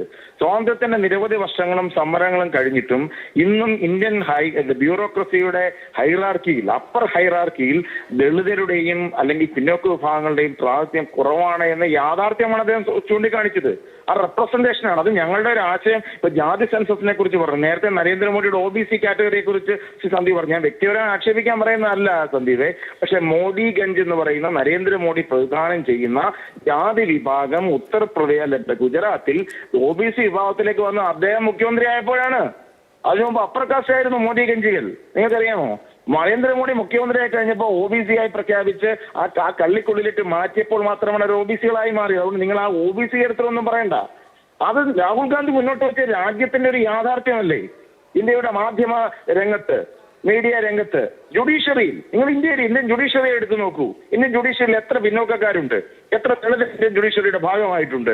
ഇന്ത്യയുടെ ബജറ്റ് പ്രിപ്പറേഷൻ ഉൾപ്പെടെ വരുന്ന സമൂഹത്തിലെ ഹൈ എക്ലിയോൺസിൽ എത്ര പേരുണ്ട് എന്നുള്ളത് പറഞ്ഞാൽ Nirmala Sitharaman pick and choose ചെയ്തല്ല. അത് മനസ്സിലാക്കണമെന്നുണ്ടെങ്കിൽ ഇന്ത്യയുടെ സാമൂഹ്യ യാഥാർത്ഥ്യങ്ങളെ കുറിച്ച് പറയണം, മനസ്സിലാക്കണം.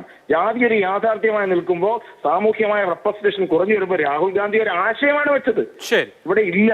അപ്പൊ സ്വാഭാവികമായിട്ടും ജാതി സെൻസസ് പോലെയുള്ള കാര്യങ്ങൾ ഉറപ്പുവരുത്തി കൃത്യമായി വന്ന് റെപ്രസെന്റേഷൻ ഉറപ്പുവരുത്താൻ ആവശ്യമായ നടപടി സ്വീകരിക്കണം. അതെങ്ങനെ ഒരു ജാതി പറച്ചിലാവും? മണ്ഡൽ കമ്മീഷൻ പ്രസംഗത്തെ കുറിച്ച് പറഞ്ഞു.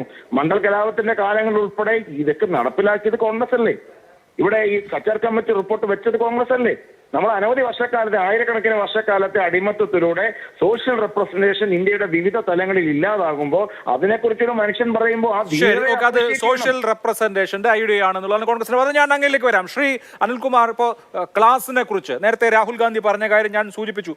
ചെറിയ ബിസിനസ്സുകൾ അല്ലെങ്കിൽ ചെറിയ ബിസിനസ്സുകാർ ഇല്ലാതായിക്കൊണ്ടിരിക്കുകയാണ്. അവർക്ക് മുകളിൽ GST അതുപോലെ തന്നെ മറ്റ് നികുതികളൊക്കെ അടിച്ചേൽപ്പിച്ച് ടാക്സ് ടെററിസം നടപ്പാക്കി മൊണോപ്പൊളിയെ പ്രോത്സാഹിപ്പിക്കുകയാണ്. അംബാനി, അദാനി തുടങ്ങിയ ആളുകളുടെ മൂലധന കേന്ദ്രീകരണമാണ് നടത്തുന്നത് എന്ന് രാഹുൽ ഗാന്ധി പറയുമ്പോൾ നിങ്ങൾക്കത് സ്വീകാര്യമാണ്. രാഹുൽ ഗാന്ധി ജാതിയെക്കുറിച്ച് പറയുന്നുണ്ട്, അത് നിങ്ങൾക്ക് സ്വീകാര്യമാണ്. രാജ്യത്തെ 73% ദളിത്, ആദിവാസി, OBC വിഭാഗങ്ങളാണ്. ന്യൂനപക്ഷങ്ങളെ കൂടി കൂട്ടിയാൽ അത് 90% വരും. ആ ജനവിഭാഗങ്ങളുടെ പ്രാതിനിധ്യം എത്രയാണ്? രാഹുൽ ഗാന്ധി അതിനൊരു ഉദാഹരണമായിട്ടാണ് ഈ ഹൽവ സെറിമണി പറയുന്നത്.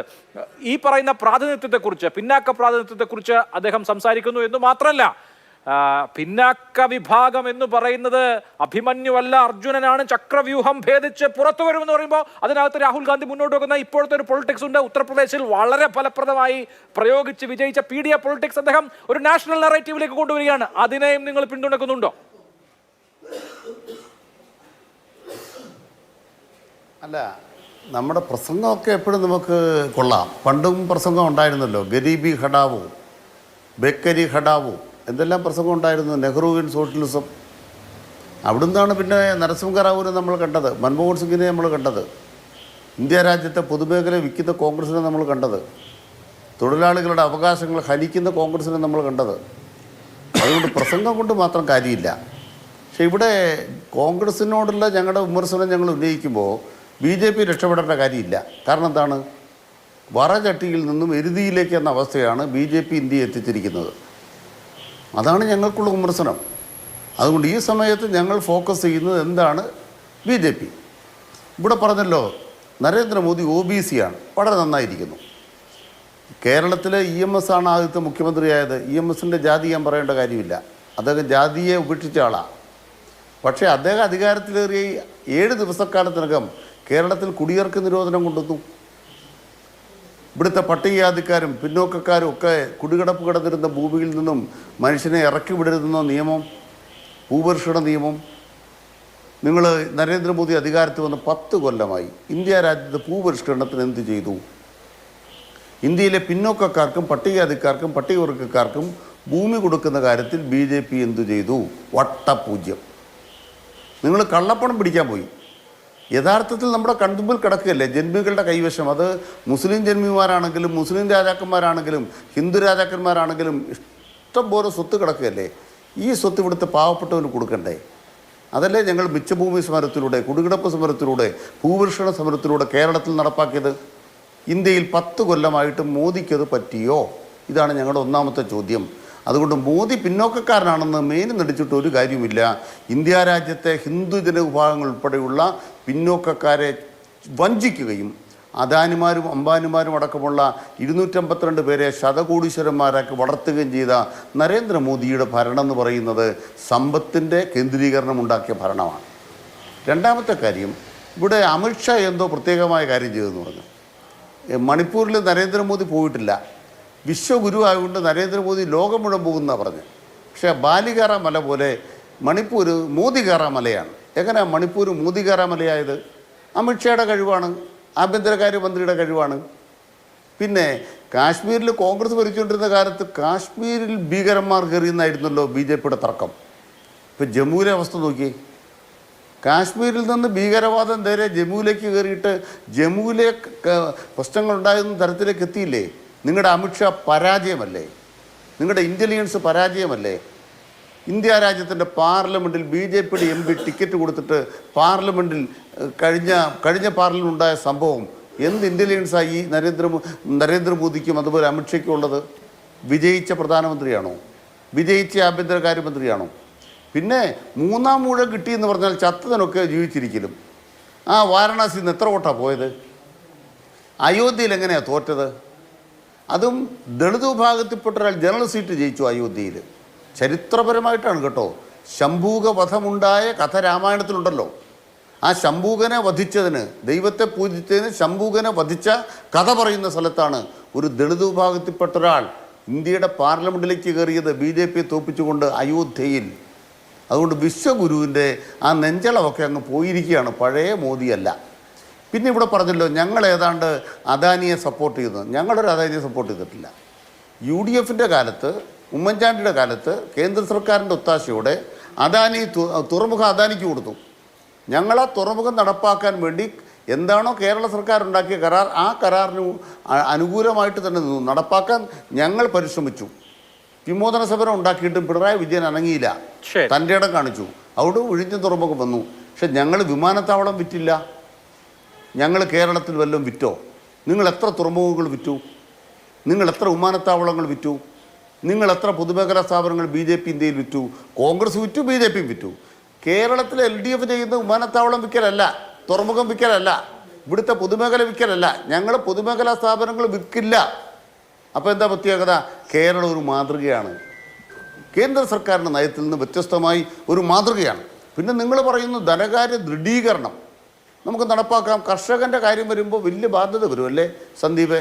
ഞാൻ ചോദിക്കട്ടെ, കോവിഡ് വന്നപ്പം കോർപ്പറേറ്റുകളെ സഹായിക്കാൻ 30% ഉണ്ടായിരുന്ന കോർപ്പറേറ്റ് നികുതി 22% എന്തുകൊണ്ട് തിരിച്ചു കൊണ്ടിരുന്നില്ല? കൃത്യമായിട്ടുള്ള ചോദ്യമാണ്. ബഹുമാനപ്പെട്ട അഭിലാഷ് അതിന് ഉത്തരം പറയിപ്പിക്കണം ഞാൻ അഭ്യർത്ഥിക്കാൻ. കാരണം എന്താണ്? ശതകോടീശ്വരന്മാരുടെ എണ്ണം വർദ്ധിക്കുക മാത്രമല്ല, ഇവരുടെ എല്ലാം സമ്പത്ത് പെരുകി. അംബാനി, അദാനി, ശതകോടീശ്വരന്മാരുടെ എല്ലാം സമ്പത്ത് പെരുകിയതിൻ്റെ കണക്കാണ് നമ്മുടെ മുമ്പിലുള്ളത്. അങ്ങനെ സമ്പത്ത് പെരുകിയ പിന്നെ നികുതി ഏർപ്പെടുത്തുമ്പോൾ കോവിഡ് കാലത്ത് 30% ഉണ്ടായിരുന്ന നികുതി 22% കുറച്ചു. ശരി, അത് 30 ആക്കട്ടെ. അപ്പോൾ കർഷകർക്ക് കൊടുക്കാൻ പൈസ കിട്ടും. അപ്പോൾ നരേന്ദ്രമോദി നിർമ്മലാ സീതാരാമനും എന്താ വീണ്ടും ചെയ്തത്? വിദേശ കോർപ്പറേറ്റുകൾക്ക് ഇവിടെ വരുമ്പോൾ അവർക്കുള്ള നികുതി വീണ്ടും ഇളവ് ചെയ്ത് കൊടുത്തിരിക്കുകയാണ്. നിങ്ങൾ ആരുടെ കൂടിയാണ്? നരേന്ദ്രമോദി നിർമ്മലാ സീതാരാമനും ആരുടെ കൂടിയാണ്? ആരുടെ ദൃഢീകരണത്തെക്കുറിച്ചാണ് പറയുന്നത്? കർഷകരെക്കുറിച്ചാണോ? തൊഴിലാളിയെക്കുറിച്ചാണോ നിങ്ങൾ പറഞ്ഞുകൊണ്ടിരിക്കുന്നത്? സംസ്ഥാനങ്ങളെക്കുറിച്ചാണ് ഞങ്ങൾ പറഞ്ഞുകൊണ്ടിരിക്കുന്നത്. രാഹുൽ ഗാന്ധിയുടെ ഒറ്റ പ്രസംഗം മാത്രമല്ലല്ലോ പാർലമെന്റിൽ നടന്നത്. ബഡ്ജറ്റിനെ ഇഴകേറി പരിശോധിച്ചുകൊണ്ട് ഇന്ത്യ മുന്നണിയിലെ 238 അംഗങ്ങളെ പ്രതിനിധീകരിക്കുന്ന എല്ലാ പാർട്ടികളും ചർച്ച പങ്കെടുത്തു. അതിൻ്റെ അവസാനമാണ് പ്രതിപക്ഷ നേതാവ് അദ്ദേഹത്തിൻ്റെ അവതരണം നടത്തുന്നത്. ആ അവതരണത്തിനകത്ത് ഉയർന്നു വന്ന വിമർശനങ്ങൾക്ക് മറുപടി പറയുന്നതിന് പകരം കടന്നാക്രമിക്കേണ്ട യാതൊരു കാര്യവുമില്ല. ഒരു കാര്യം വ്യക്തമാക്കാൻ ആഗ്രഹിക്കുന്നു. നരേന്ദ്രമോദിയും അമിത്ഷയും BJPയുടെ ഭരണവും തുറന്നു കാട്ടപ്പെടുകയാണ് ഈ പശ്ചാത്തലത്തിൽ എന്ന് കൃത്യമായി ഞങ്ങൾ പറയുന്നു. ശരി, ഓക്കെ. അതാണ് ശ്രീ സന്ദീപ് വാര്യർ. ഒന്ന്, ഇപ്പോൾ കഴിഞ്ഞ മോദി സർക്കാരാണ് കോർപ്പറേറ്റ് ടാക്സ് ഇളവ് ചെയ്ത് കൊടുത്തതെങ്കിൽ ഈ തൊട്ടു മുന്നത്തെ നിർമ്മലാ സീതാരാമന്റെ കഴിഞ്ഞ ദിവസത്തെ ബജറ്റിലാണ് വിദേശത്തു നിന്നുള്ള കോർപ്പറേറ്റുകളുടെ കോർപ്പറേറ്റ് നികുതിയിൽ 5% കുറവ് വരുത്തിയത്. അങ്ങനെ കുറവ് വരുത്തുമ്പോൾ ഉണ്ടാവുന്ന നഷ്ടം, അത് കൊണ്ടുണ്ടായേക്കാവുന്ന കമ്മി തുടങ്ങിയ കാര്യങ്ങൾ വിഷയമല്ലാതിരിക്കുകയും കർഷകർക്ക് MSP കൊടുത്താൽ അല്ലെങ്കിൽ അത് ഗ്യാരണ്ടി ചെയ്തു കഴിഞ്ഞാൽ ഉണ്ടാവുന്ന കമ്മി വിഷയമാവുകയും ചെയ്യുന്നത് നിങ്ങളുടെ ഐഡിയോളജിയാണ്. എനിക്ക് അതുകൊണ്ട് തന്നെ അക്കാര്യത്തിൽ ചോദ്യമില്ല.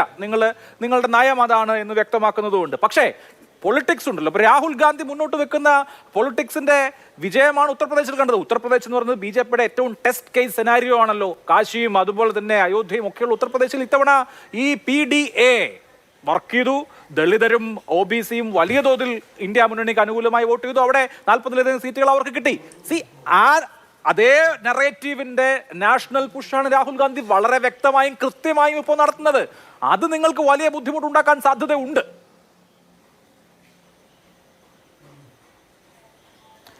അല്ല, അത് അഭിലാഷിന്റെ വീക്ഷണമാണ്. അതവിടെ ഞാൻ റെസ്പെക്ട് ചെയ്യുന്നത് അവിടെ ഇരിക്കട്ടെ. ഇവര് പറഞ്ഞ ചില കാര്യങ്ങൾക്ക് മറുപടി കൊടുക്കും. ഞാൻ നേരത്തെ അദാനിയെക്കുറിച്ച് പറഞ്ഞു, ലിജു അതിനെക്കുറിച്ച് മിണ്ടുന്നേയില്ല. കാരണം വിഴിഞ്ഞം പോർട്ടിലേക്ക് അദാനിയെ കൊണ്ടുവന്നത് ഉമ്മൻചാണ്ടിയാണ് എന്ന് പറഞ്ഞ് ഇക്കഴിഞ്ഞ ദിവസം വരെ വിഴിഞ്ഞം ഉമ്മൻചാണ്ടിയുടെ പേരിടണം എന്ന് പറഞ്ഞ് നടന്നിരുന്നവരിൽ ലിജു ഉണ്ടോ എന്ന് എനിക്കറിയില്ല. ലിജു ആ ഗ്രൂപ്പാണല്ല എന്നാണ് എൻ്റെ അറിവ്. മറ്റൊന്ന്, അദാനിയെക്കുറിച്ച് അനിൽകുമാർ പറഞ്ഞത് പ്രോത്സാഹിപ്പിച്ചിട്ടില്ല, കഴിഞ്ഞ സർക്കാരിൻ്റെ നിലപാട് തുടരുക മാത്രമാണ് ചെയ്തത് എന്നാണ് അനിൽകുമാർ പറയുന്നത്.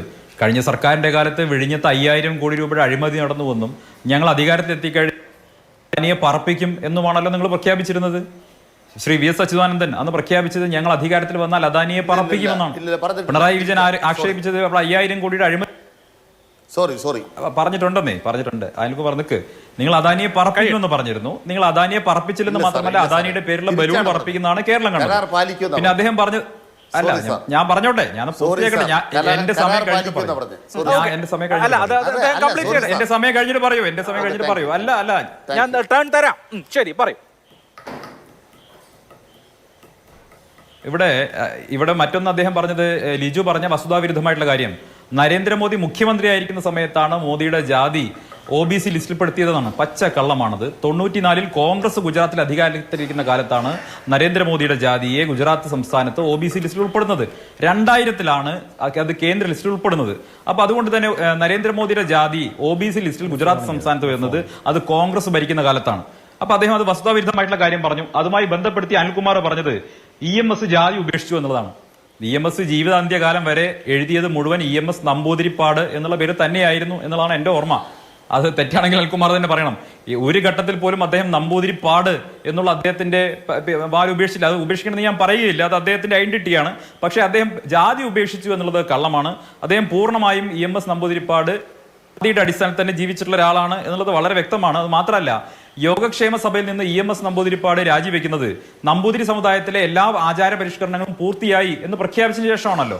അതിനുശേഷമാണ് അദ്ദേഹം യോഗക്ഷേമ സഭയിൽ നിന്ന് രാജിവെക്കുന്നത്. പക്ഷേ അതിനുശേഷമാണ് നമ്പൂതിരി സമുദായത്തിന്റെ തന്നെ അനാചാരമായിട്ടുള്ള, അന്നത്തെ കാലത്തെ അനാചാരമായിരുന്ന സ്ത്രീധനം, ഏകദേശം എനിക്ക് തോന്നുന്നു 350 പവനോ മറ്റോ സ്ത്രീധനം, സ്വർണം വാങ്ങിയിട്ടാണ് EMS നമ്പൂതിരിപ്പാട് വിവാഹം കഴിക്കുന്നത്. അപ്പൊ 350 പവൻ സ്ത്രീധനം വാങ്ങി വിവാഹം ചെയ്ത ഒരാള് നമ്പൂതിരി സമുദായത്തിലെ ആചാര പരിഷ്കരണത്തിന് വേണ്ടി നിലകൊണ്ടു എന്നുള്ളതൊക്കെ വാസ്തവത്തിൽ ചരിത്രത്തെ കൊഞ്ഞാങ്കുത്തലാണ്. ഞാൻ അതിലേക്കൊന്നും കടക്കുന്നില്ല, ചർച്ചാ വിഷയം അതല്ലാത്തതുകൊണ്ട് അതൊന്നും പറയുന്നില്ല. മറ്റൊന്ന് അദ്ദേഹം പറഞ്ഞത് മണിപ്പൂര് നരേന്ദ്രമോദിക്ക് ബാലികേറാമലയാണെന്നൊക്കെ പറഞ്ഞു. അതിപ്പോ എനിക്ക് തോന്നുന്നത് പൂന്തുറയുടെ കാര്യത്തിൽ കെ ദാസിന് ബാലികേറാമലയാണ് എന്നുള്ള രീതിയിൽ അദ്ദേഹം പറഞ്ഞതായിരിക്കാം. പിന്നീട് രണ്ടു കൂട്ടരും പറഞ്ഞിട്ടുള്ള കാര്യം കോർപ്പറേറ്റ് ടാക്സിനെ കുറിച്ചാണ്. ഇപ്പൊ അഭിലാഷ് ചോദിച്ച ചോദ്യവും കോർപ്പറേറ്റ് ടാക്സിനെ കുറിച്ചാണ്. കോവിഡുമായി ബന്ധപ്പെട്ടിട്ടും അനിൽകുമാർ പറഞ്ഞു വലിയ എന്താ പറയുക, വലിയ കോർപ്പറേറ്റുകൾക്ക് മാത്രം നികുതി ഇളവ് കൊടുത്തു എന്ന് പറഞ്ഞു. നോക്കി, ഇവിടെയാണ് ഞാനും നിങ്ങളും തമ്മിലൊക്കെ അഭിപ്രായ വ്യത്യാസം ഉള്ളത്. ഞാൻ നേരത്തെ ഈ അഭിലാഷിന്റെ ചർച്ചയിൽ തന്നെയാണെന്ന് തോന്നുന്നു സൂചിപ്പിച്ചിട്ടുള്ളത്, ബ്രിക്സ് രാജ്യങ്ങൾ, അതായത് Brazil, Russia, India, China, south Africa, ഈ രാജ്യങ്ങളിൽ ഏറ്റവും കൂടുതൽ കോർപ്പറേറ്റ് ടാക്സ് ഉള്ള രാജ്യം എന്ന് പറയുന്നത് നമ്മുടെ രാജ്യമാണ്, ഇന്ത്യയാണ്. ഇപ്പോഴും നമ്മുടെ തൊട്ടപ്പുറത്ത് കമ്മ്യൂണിസ്റ്റ് ചൈനയിലെ കോർപ്പറേറ്റ് ടാക്സ് എന്താണെന്ന് അനിൽകുമാർ അദ്ദേഹത്തിന്റെ ചൈനീസ് സഖാക്കളോടൊന്ന് വിളിച്ച് ചോദിക്കട്ടെ. അദ്ദേഹത്തിന്റെ പാർട്ടിയാണല്ലോ അവിടെ ഭരിക്കുന്നത്, വിളിച്ച് ചോദിക്കട്ടെ. അപ്പൊ ചൈനയിലേക്ക് വിദേശ നിക്ഷേപം വരാൻ വേണ്ടി ചൈനയിലെ കോർപ്പറേറ്റ് ടാക്സ് വളരെയധികം താഴ്ത്തി കൊടുക്കുന്ന സാഹചര്യത്തിൽ ഇന്ത്യക്ക് അതിനോട് മാച്ച് ചെയ്യുന്ന രീതിയിലുള്ള കോർപ്പറേറ്റ് ടാക്സ് ഒരുക്കിയില്ലെങ്കിൽ ഇന്ത്യയിലേക്ക് വിദേശ നിക്ഷേപം കടന്നു വരില്ല. അതുകൊണ്ട് തന്നെ നിലവിലുള്ള കോർപ്പറേറ്റ് ടാക്സ് കൂടി കുറയ്ക്കുക എന്നുള്ളതാണ് ഏറ്റവും പ്രധാനപ്പെട്ട കാര്യം, ഇന്ത്യ ചെയ്യേണ്ട കാര്യം. അങ്ങനെ വരുമ്പോൾ മാത്രമാണ് രാജ്യത്ത് കൂടുതൽ വിദേശ നിക്ഷേപം ഉണ്ടാകുന്നതും തദ്വാര കൂടുതൽ ജോബ് ഓപ്പർച്യൂണിറ്റി, എംപ്ലോയ്മെന്റ് ജനറേഷൻ നടക്കുന്നതും. ഇത് സാമാന്യമായിട്ടുള്ള സാമ്പത്തിക ശാസ്ത്രം അറിയുന്ന ഏതൊരാൾക്കും മനസ്സിലാവും. ചർച്ച കണ്ടുകൊണ്ടിരിക്കുന്ന പ്രായോഗിക ബുദ്ധിയുള്ള ഏതൊരു മലയാളിക്കും മനസ്സിലാവും. ഒന്ന്. രണ്ടാമത്തെ കാര്യം, ഈ കോർപ്പറേറ്റ് ടാക്സ് കുറയ്ക്കാതെ അത് കൂട്ടിക്കഴിഞ്ഞാൽ MSP കൂട്ടിക്കൊടുക്കാൻ സാധിക്കില്ല. MSPക്ക് ലീഗൽ ഗ്യാരണ്ടി കൊടുക്കാൻ പറ്റുന്നതാണ്. MSP കൂട്ടിക്കൊടുക്കുന്നതും ലീഗൽ ഗ്യാരണ്ടി രണ്ടാണ്. MSP ഞങ്ങൾ വന്നതിന് ശേഷം വളരെയധികം വർദ്ധിപ്പിച്ചിട്ടുണ്ട്. ഈ അടുത്ത് നെല്ലിന്റെ MSP 23 രൂപയായിട്ട് ഞങ്ങൾ വർദ്ധിപ്പിച്ചു. ഞങ്ങൾ വർദ്ധിപ്പിക്കുന്ന MSP കേരളത്തിൽ ആനുപാതികമായിട്ട് കുറയ്ക്കല്ലേ? ഞങ്ങൾ നെല്ലിന് MSP വർദ്ധിപ്പിച്ചു കൊടുക്കുന്ന സമയത്ത് അതിന്റെ ഗുണം കർഷകർക്ക് കിട്ടാതിരിക്കാൻ വേണ്ടി അത് കേരളത്തിന്റെ വിധത്തിൽ നിന്ന് കുറയ്ക്കുന്ന ഒരു സർക്കാരാണ് കേരളം ഭരിക്കുന്നത്. ഒന്ന്. രണ്ട്, MSP കൂട്ടണമെങ്കിൽ കൂട്ടാം, പക്ഷെ MSPക്ക് ലീഗൽ ഗ്യാരണ്ടി കൊടുത്തു കഴിഞ്ഞാൽ ലീഗൽ ഗ്യാരണ്ടി ഉള്ള ഉൽപ്പന്നങ്ങൾ മാത്രം കർഷകർ കൃഷി ചെയ്യുകയും മറ്റു ഉൽപ്പന്നങ്ങൾ, പ്രാദേശിക കൃഷി ഉൽപ്പന്നങ്ങൾ കൃഷി ചെയ്യാതിരിക്കുകയും, അങ്ങനെ വരുന്ന സമയത്ത് മാർക്കറ്റിൽ അതിന്റെ ലഭ്യത കുറയുകയും നമ്മുടെ രാജ്യം പട്ടിണിയിലേക്ക് നീങ്ങാൻ സാധ്യതയുണ്ട്. രണ്ട്, അനിയന്ത്രിതമായ വില കാരണമാവും. അതൊരു കൃത്രിമമായിട്ടുള്ള വിലക്കയറ്റം സൃഷ്ടിക്കുന്ന കാര്യങ്ങൾ പോകും.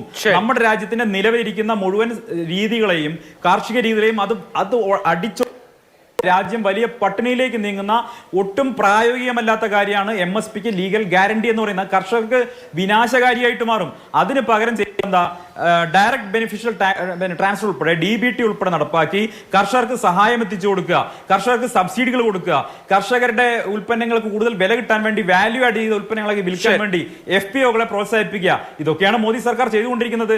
നിങ്ങൾ ആദ്യം അനിൽകുമാർ കേരളത്തിലെ നെൽകർഷകർക്ക് കൊടുക്കാനുള്ള പണം ഇത്തവണയെങ്കിലും ഒന്ന് കൊടുക്ക്. ഞാൻ ഉൾപ്പെടെയുള്ള ആളുകൾ കിട്ടാനുണ്ട് അനിൽകുമാറെ. വലിയ ബുദ്ധിമുട്ടാണ്. ഞങ്ങളുടെ ലോൺ, ബാങ്ക് ലോൺ ഇപ്പോഴും തിരിച്ചടയ്ക്കാൻ കഴിയാതിരിക്കുകയാണ്. 20 ഏക്കർ കൃഷി ചെയ്തിട്ട് പൈസ തിരിച്ചടയ്ക്കാൻ കഴിയാതെ ഇരിക്കുന്ന ആളുകളാണ് ഞങ്ങളൊക്കെ. പൈസ കിട്ടാതെ ഇരിക്കുകയാണ്. അപ്പൊ ആ പൈസ തിരിച്ചു കൊടുക്കാനെങ്കിലും സിവിൽ സപ്ലൈസിനോട് നിങ്ങളൊന്ന് പറയണം. കേരള ഗവൺമെന്റ് ആണ് പൈസ കൊടുക്കാത്തത്, കേന്ദ്രം പൈസ കൊടുക്കുന്നുണ്ട്, നിങ്ങൾ കൊടുക്കാത്തത് കൊണ്ട് പൈസ കിട്ടുന്നില്ല. ശരി, അതിന് അനിൽകുമാർ മറുപടി. അതിനു മുമ്പ് ശ്രീ M. ലിജു, ഇതാ BJPയെ സംബന്ധിച്ച് അഗ്നിവീറിന്റെ കാര്യം, അത് പ്രധാനമന്ത്രി തന്നെ കാർഗിൽ വിജയ ദിവസത്തിൽ സൈന്യത്തിന് യുവത്വം കൊണ്ടുവരാനാണ് എന്ന് വിശദീകരിച്ചു. ഇപ്പോ MSPയുടെ കാര്യം ഇവിടെ സന്ദീപ് വാര്യർ വിശദീകരിക്കുന്നു. അപ്പോൾ ആദ്യത്തെ സ്പീച്ചിലാണെങ്കിലും രണ്ടാമത്തെ സ്പീച്ചിലാണെങ്കിലും രാഹുൽ ഗാന്ധി ആവർത്തിച്ചു പോകുന്നത് ഒന്ന് അഗ്നിവീർ, രണ്ട് ഈ മിനിമം സപ്പോർട്ട് പ്രൈസിന്റെ കാര്യം, ഇങ്ങനെയുള്ള കാര്യങ്ങളാണ്. അപ്പൊ ഈ കാര്യത്തിൽ സർക്കാരിനൊരു പൊസിഷൻ ഉണ്ട്, ആ പൊസിഷൻ മാറാൻ പോകുന്നില്ല. രാഹുൽ ഗാന്ധി ഇത് ആവർത്തിച്ച് പറഞ്ഞുകൊണ്ടിരിക്കുക എന്നുള്ളതാണോ?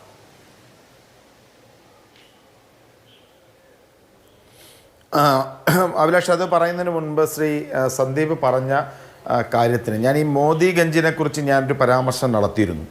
അതായത് ശ്രീ നരേന്ദ്രമോദി ജനിച്ച സമയത്ത് അദ്ദേഹം ഒരു ജനറൽ കാറ്റഗറിയിലായിരുന്നു. പിൽക്കാലത്താണ് അദ്ദേഹത്തിൻ്റെ ജാതിയായ മോദിഗഞ്ചിനെ OBC വിഭാഗത്തിൽ ഉൾപ്പെടുത്തിയെന്നുള്ളതാണ് ഞാൻ പറഞ്ഞത്. അപ്പം ഞാൻ പറഞ്ഞപ്പോൾ സമയത്ത് ഞാൻ പറഞ്ഞിരുന്നു അത് നരേന്ദ്രമോദി സർക്കാരിൻ്റെ കാലഘട്ടത്തിലാണ് എന്ന് പറയുകയുണ്ടായി. അത് വസ്തുതാപരമായി അതിനകത്ത് അഭിപ്രായ വ്യത്യാസങ്ങളുണ്ട്. പക്ഷേ ഇറ്റ്സ് എ ഡിബേറ്റബിൾ സബ്ജക്റ്റ്. കാരണം രാഹുൽ ഗാന്ധിയുടെ പ്രസംഗത്തിലാണ് അദ്ദേഹമാണ് ഇത്തരം ഒരു കാര്യം ആദ്യം മുന്നോട്ട് വെച്ചത്. അപ്പോൾ അതിനെ എതിർത്തുകൊണ്ട് അമിത്ഷായുടെ പ്രസ്താവന വന്നു. അത് OBC കാറ്റഗറി ഉൾപ്പെടുത്തിയതിനെ കാര്യം അങ്ങനെയല്ല, കോൺഗ്രസ് ഭരണകാലത്താണ് ഉൾപ്പെടുത്തിയതെന്ന് പറഞ്ഞുള്ള അമിത്ഷായുടെ പ്രസ്താവന വന്നു. അതിനെ മറുപടിയായി രാജസ്ഥാൻ മുഖ്യമന്ത്രിയായിരുന്ന ശ്രീ അശോക് ഗെഹ്ലോട്ടിൻ്റെ വിശദമായ ഒരു പ്രസ്താവനയുണ്ട്. ഞാൻ ആ ഒരു കാര്യത്തെക്കുറിച്ച് ഓർക്കുകയാണ്. അശോക് ഗെഹ്ലോട്ട് എന്ന് പറഞ്ഞൊരു കാര്യം, നരേന്ദ്രമോദി ജനിച്ചുകൊണ്ട് ജനറൽ കാറ്റഗറിയിലാണ്. ഇന്ത്യയിലെ OBC-കളെ കുറിച്ച് ഐഡന്റിഫൈ ചെയ്യാനായിട്ട് 2 പ്രധാനപ്പെട്ട കമ്മിറ്റികളാണ് ഉണ്ടായത്. മണ്ഡൽ കമ്മീഷൻ റിപ്പോർട്ട് 1980-ലെ മണ്ഡൽ കമ്മീഷൻ റിപ്പോർട്ട്. ഞാനൊന്ന് പറഞ്ഞോട്ടെ. പറഞ്ഞു അല്ല, ഈ രാജ്യത്ത് OBC സംവരണം OBC കാറ്റഗറി വരുന്നത് തന്നെ 92-ന് ശേഷമാണ്. നരേന്ദ്രമോദി അതിന് എത്രയോ മുമ്പ് ജനിച്ചാണ്. പിന്നെ അദ്ദേഹം ജനിക്കുമ്പോൾ എങ്ങനെയാണ് OBC-യിൽ പെടുന്നത്?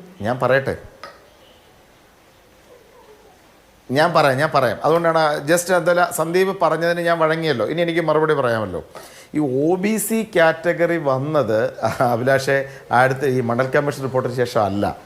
OBC സംവരണത്തെ സംബന്ധിക്കുന്ന കാര്യങ്ങളിൽ ആദ്യമായി റിപ്പോർട്ട് ഉണ്ടാകുന്ന 1980-ൽ മണ്ഡൽ കമ്മീഷൻ രൂപീകരിക്കുന്ന 1980-ലാണ്.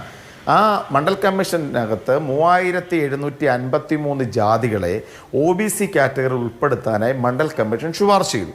അതിനു മുമ്പ് 1978-ൽ ഗുജറാത്തിലെ OBC കമ്മിറ്റികളെ കുറിച്ച് പഠിക്കുവാൻ വേണ്ടി ബക്ഷി കമ്മിറ്റി റിപ്പോർട്ട് ഉണ്ടാക്കി. ബക്ഷി കമ്മിറ്റി ആയിരുന്നു ഗുജറാത്ത് OBC-യെ കുറിച്ച് ശുപാർശ ചെയ്ത കമ്മിറ്റി. ഈ 2 ശുപാർശകളിലും 1978-ൽ ഗുജറാത്തിൽ രൂപപ്പെട്ട ബക്ഷി കമ്മിറ്റിയിലും 1980-ൽ രാജ്യത്ത് രൂപപ്പെട്ട മണ്ഡൽ കമ്മീഷനിലും മോഡിഗഞ്ച് എന്ന് പറയുന്ന വിഭാഗത്തെ OBC കാറ്റഗറിയിൽ ഉൾപ്പെടുത്താനായി തീരുമാനിച്ചിരുന്നില്ല. അവർ ശുപാർശ ചെയ്യുന്നില്ല, അവരെ ജനറലായിട്ടാണ് കണക്കാക്കിയത്. എന്ന് പറഞ്ഞാൽ പിൽക്കാലത്ത് ഈ ശുപാർശകൾക്ക് പുറത്ത് മോദിഗഞ്ച് എന്ന വിഭാഗം ആഡ് ചെയ്യപ്പെടുകയായിരുന്നു. അതുകൊണ്ടാണ് ഞാൻ പറഞ്ഞത്, ഇപ്പം നമ്മുടെ നാട്ടിൽ എത്രയോ വർഷങ്ങളായി ഒരു OBC-കളാണ് പുതിയൊരു കാറ്റഗറി ഉൾപ്പെടുത്തപ്പെട്ട് കഴിയുന്നത്. ഇപ്പം സവർണം എന്ന് കരുതപ്പെട്ട വിഭാഗങ്ങളെ വേണമെങ്കിൽ ആഡ് ചെയ്യാം, ഗവൺമെൻറ്റിന് ആഡ് ചെയ്യാം, എന്നിട്ട് സെൻട്രൽ ഗവൺമെൻറ് നോട്ടിഫിക്കേഷൻ ഇറങ്ങിയാൽ മതി എന്ന് പറഞ്ഞതുപോലെ പിൽക്കാലത്ത് കൂട്ടിച്ചേർക്കപ്പെട്ടൊരു വിഭാഗമാണ് മോഡിഗഞ്ച് എന്നും ഇന്ത്യയിൽ തന്നെ ജൈന വിഭാഗങ്ങൾ, പിന്നെ അതോടൊപ്പം തന്നെ വൈശ്യ വിഭാഗങ്ങളിൽപ്പെടുന്ന അഗർവാൾ, ഈ തരത്തിൽ പെടുന്ന പ്രോമിനൻറ്റ് ബിസിനസ് ഗ്രൂപ്പുകളെല്ലാം തന്നെ മോഡി എന്ന പേര് ചേർക്കാറുണ്ട്. അപ്പോൾ അതുകൊണ്ടാണ് ഞാൻ അതൊരു വളരെ ഡിബേറ്റ് ആവശ്യമുള്ളൊരു സബ്ജക്റ്റാണ്. ഇന്നത്തെ ഒരു ടോപ്പിക് അതല്ലാത്തതുകൊണ്ട് ഞാൻ പോകുന്നില്ല. പക്ഷേ വളരെ കൃത്യമായിട്ട് ഞാൻ പറയാൻ ആഗ്രഹിക്കുന്നു, ആ നരേന്ദ്രമോദി ജനിച്ചു വീണ സമയത്ത് അദ്ദേഹത്തിൻ്റെ കമ്മ്യൂണിറ്റി ജനറൽ കാറ്റഗറിയിലായിരുന്നു ഉൾപ്പെടുത്തുന്നുള്ള വാദത്തിൽ ഞാൻ 100% ഉറച്ചു നിൽക്കുന്നു. അടുത്ത പോയിന്റ്, പിന്നെ ഇവിടെ അഗ്നിവീറുകളെക്കുറിച്ചും കർഷകർക്കുള്ള MSP ലീഗൽ റൈറ്റിനെ കുറിച്ചുമുള്ള അഭിപ്രായം പറഞ്ഞു. ഞാൻ എൻ്റെ അഭിപ്രായം പറഞ്ഞു, പിന്നെ സന്ദീപ് അദ്ദേഹത്തിൻ്റെ അഭിപ്രായം പറഞ്ഞു. സന്ദീപിന് അങ്ങനെ പറയാൻ പറ്റൂ, കാരണം അവരുടെ ഐഡിയോളജിക്കൽ പൊസിഷനാണ്. ഞങ്ങളുടെ ഐഡിയോളജിക്കൽ പൊസിഷൻ ഡിഫറൻ്റ് ആണ്. ഞങ്ങൾ പറയുന്നു, ഞങ്ങൾ അധികാരത്തിൽ വന്നാൽ കാർഷിക മേഖലയിൽ ബജറ്റിലുള്ള അലോക്കേഷൻ വർദ്ധിപ്പിക്കും. സ്വാഭാവികമായിട്ടും കർഷകർക്ക് സബ്സിഡി കൊടുത്തിട്ടാണെങ്കിലും മിനിമം സപ്പോർട്ട് പ്രൈസിൻ്റെ കാര്യത്തിൽ അവർക്ക് നീതി ഉറപ്പുവരുത്തും. അത് ഞങ്ങളുടെ വാഗ്ദാനമാണ്. ഞങ്ങൾ ഈ രാജ്യത്തെ കർഷക സമൂഹത്തോട് പറയുന്നതാണ്. ഞങ്ങൾ അധികാരത്തിൽ വന്നു കഴിഞ്ഞാൽ നിലവിൽ 100 പേരെടുക്കുന്ന 25 ആളുകളെ മാത്രം നിലനിർത്തുന്ന അഗ്നിവീർ പ്രോജക്റ്റ് ഉപേക്ഷിക്കും. നേരത്തെ ഉണ്ടായതുപോലെ 100% ആളുകളെ നിലനിർത്തും. ഞങ്ങളുടെ വാഗ്ദാനമാണ്. നിങ്ങൾക്ക് ഐഡിയോളജിക്കൽ ഡിഫറൻസ് കാണും, പക്ഷെ ഞങ്ങളുടെ ഐഡിയോളജി അതാണ്. രാഹുൽ ഗാന്ധി വീണ്ടും ആവർത്തിക്കുന്നത്. ഞങ്ങൾക്ക് ഒരു ക്ലാരിറ്റി കുറവുമില്ല. ഞങ്ങൾ അധികാരത്തിൽ വന്നാൽ ഞങ്ങൾ അധികാരത്തിൽ വർദ്ധിക്കും. അതാണ് പൊസിഷൻ. ചർച്ച അവസാന ഘട്ടത്തിലാണ്. ശ്രീ അനിൽകുമാർ, നെല്ലിന്റെ സംഭരണ വിലയെ കുറിച്ച് പറഞ്ഞതിനുള്ള മറുപടി.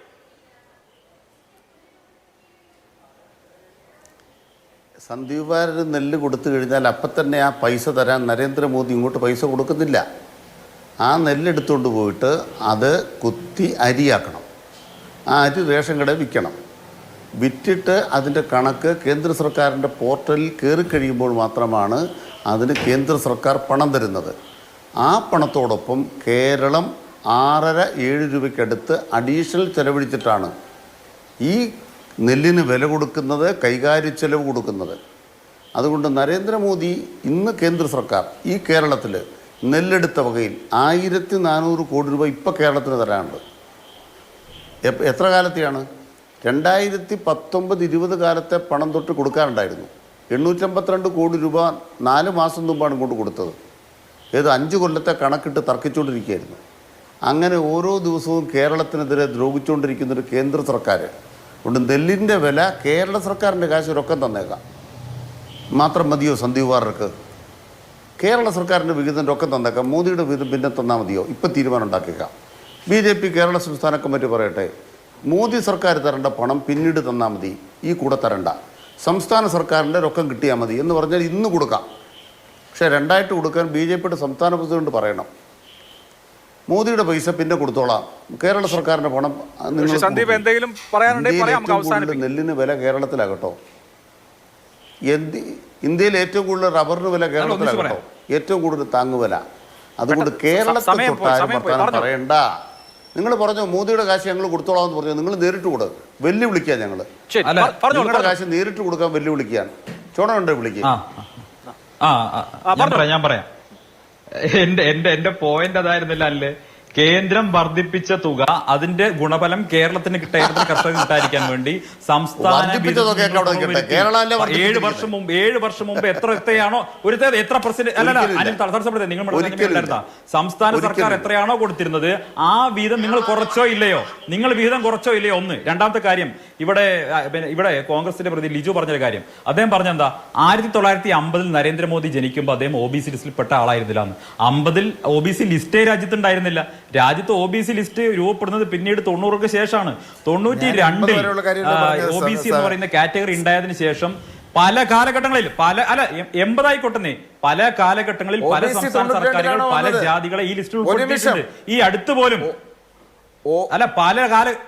ഞാൻ പറഞ്ഞോട്ടെ പല കാലഘട്ടങ്ങളിൽ പല സംസ്ഥാന സർക്കാരുകൾ പല ജാതികളെ OBC ലിസ്റ്റിൽ ഉൾപ്പെടുത്തിയിട്ടുണ്ട്. 94 കോൺഗ്രസ് ഭരിക്കുമ്പോൾ ഗുജറാത്ത് കോൺഗ്രസ് ഭരിക്കുമ്പോഴാണ് നരേന്ദ്രമോദിയുടെ ജാതിയെ OBC ലിസ്റ്റിൽ ഉൾപ്പെടുന്നത്. ഇതിന് മോദി എന്ത് പഴച്ചു? നിങ്ങൾ എന്തിനാണ് മോദി OBC കാരനല്ല എന്ന് വ്യാഖ്യാനിക്കുന്നത്? നിങ്ങൾ തന്നെയാണ് നരേന്ദ്രമോദിയുടെ ജാതി OBC ലിസ്റ്റിൽ പെടുന്നത്. നരേന്ദ്രമോദി ജനിക്കുമ്പോൾ അദ്ദേഹം OBC ലിസ്റ്റിൽ പെടുന്ന അല്ല, കാരണം അന്ന് OBC ഇല്ല. അന്ന് OBC എന്ന് പറയുന്ന സംവിധാനമില്ല. പിന്നെ നരേന്ദ്രമോദി ജനിച്ചത് OBC ആയിരുന്നിട്ടല്ല എന്ന് പറയുമ്പോൾ അങ്ങനെയല്ല. നരേന്ദ്രമോദി നമ്മളെ എല്ലാവരെയും പോലെ മനുഷ്യനായിട്ടാണ് ജനിച്ചത്. OBC ലിസ്റ്റൊക്കെ പിന്നീടാണ് വരുന്നത്. അപ്പൊ നിങ്ങൾ വെറുതെ ഇല്ലാത്ത കാര്യം പറയരുത്, ലോജിക്ക് ഇല്ലാത്ത കാര്യം പറയരുത്. കൃത്യം കാര്യങ്ങൾ ഇത്രയേ ഉള്ളൂ. അഗ്നിവീറിന്റെ കാര്യം കൂടി പറയാം. നമ്മുടെ സൈന്യത്തെ കോമ്പിറ്റന്റ് ആക്കാനും നമ്മുടെ സൈന്യത്തെ പ്രൊഫഷണൽ ആയിട്ട് നിലനിർത്താനും നമ്മുടെ സൈന്യത്തിന്റെ മറ്റ് രാജ്യങ്ങളുമായി തുലനം ചെയ്യുന്ന സമയത്ത് നമ്മുടെ രാജ്യത്തെ സൈന്യത്തിന്റെ പ്രായപരിധി കുറയ്ക്കേണ്ടതുണ്ട്. സൈനികരുടെ ആവറേജ് പ്രായം എന്ന് പറയുന്നത് അത് കുറയ്ക്കണം, യുവത്വം കൊണ്ടുവരണം. ആ യുവത്വത്തിലേക്ക് കൊണ്ടുവരിക എന്നുള്ളത് ഞങ്ങളുടെ നയമാണ്. ആ നയം ഞങ്ങൾ നടപ്പിലാക്കും.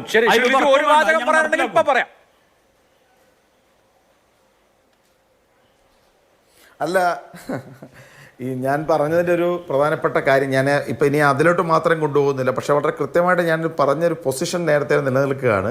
മണ്ഡൽ കമ്മീഷൻ റിപ്പോർട്ടിലോ നേരത്തെ പറഞ്ഞ ഭക്ഷ്യ കമ്മിറ്റി റിപ്പോർട്ടിലോ ഇല്ലാതിരുന്ന ഒരു പൊസിഷനായിരുന്നു അത്. നരേന്ദ്രമോദി രാജ്യവ്യാപകമായി ആ OBC ഐഡന്റിറ്റി ഉപയോഗിക്കപ്പെടുന്നത് കൊണ്ടാണ് ഞാൻ അതിനെക്കുറിച്ച് പറയേണ്ടി വരുന്നത്. സൂപ്പർ പ്രൈം ടൈം അവസാനിക്കുന്നു. നമസ്കാരം.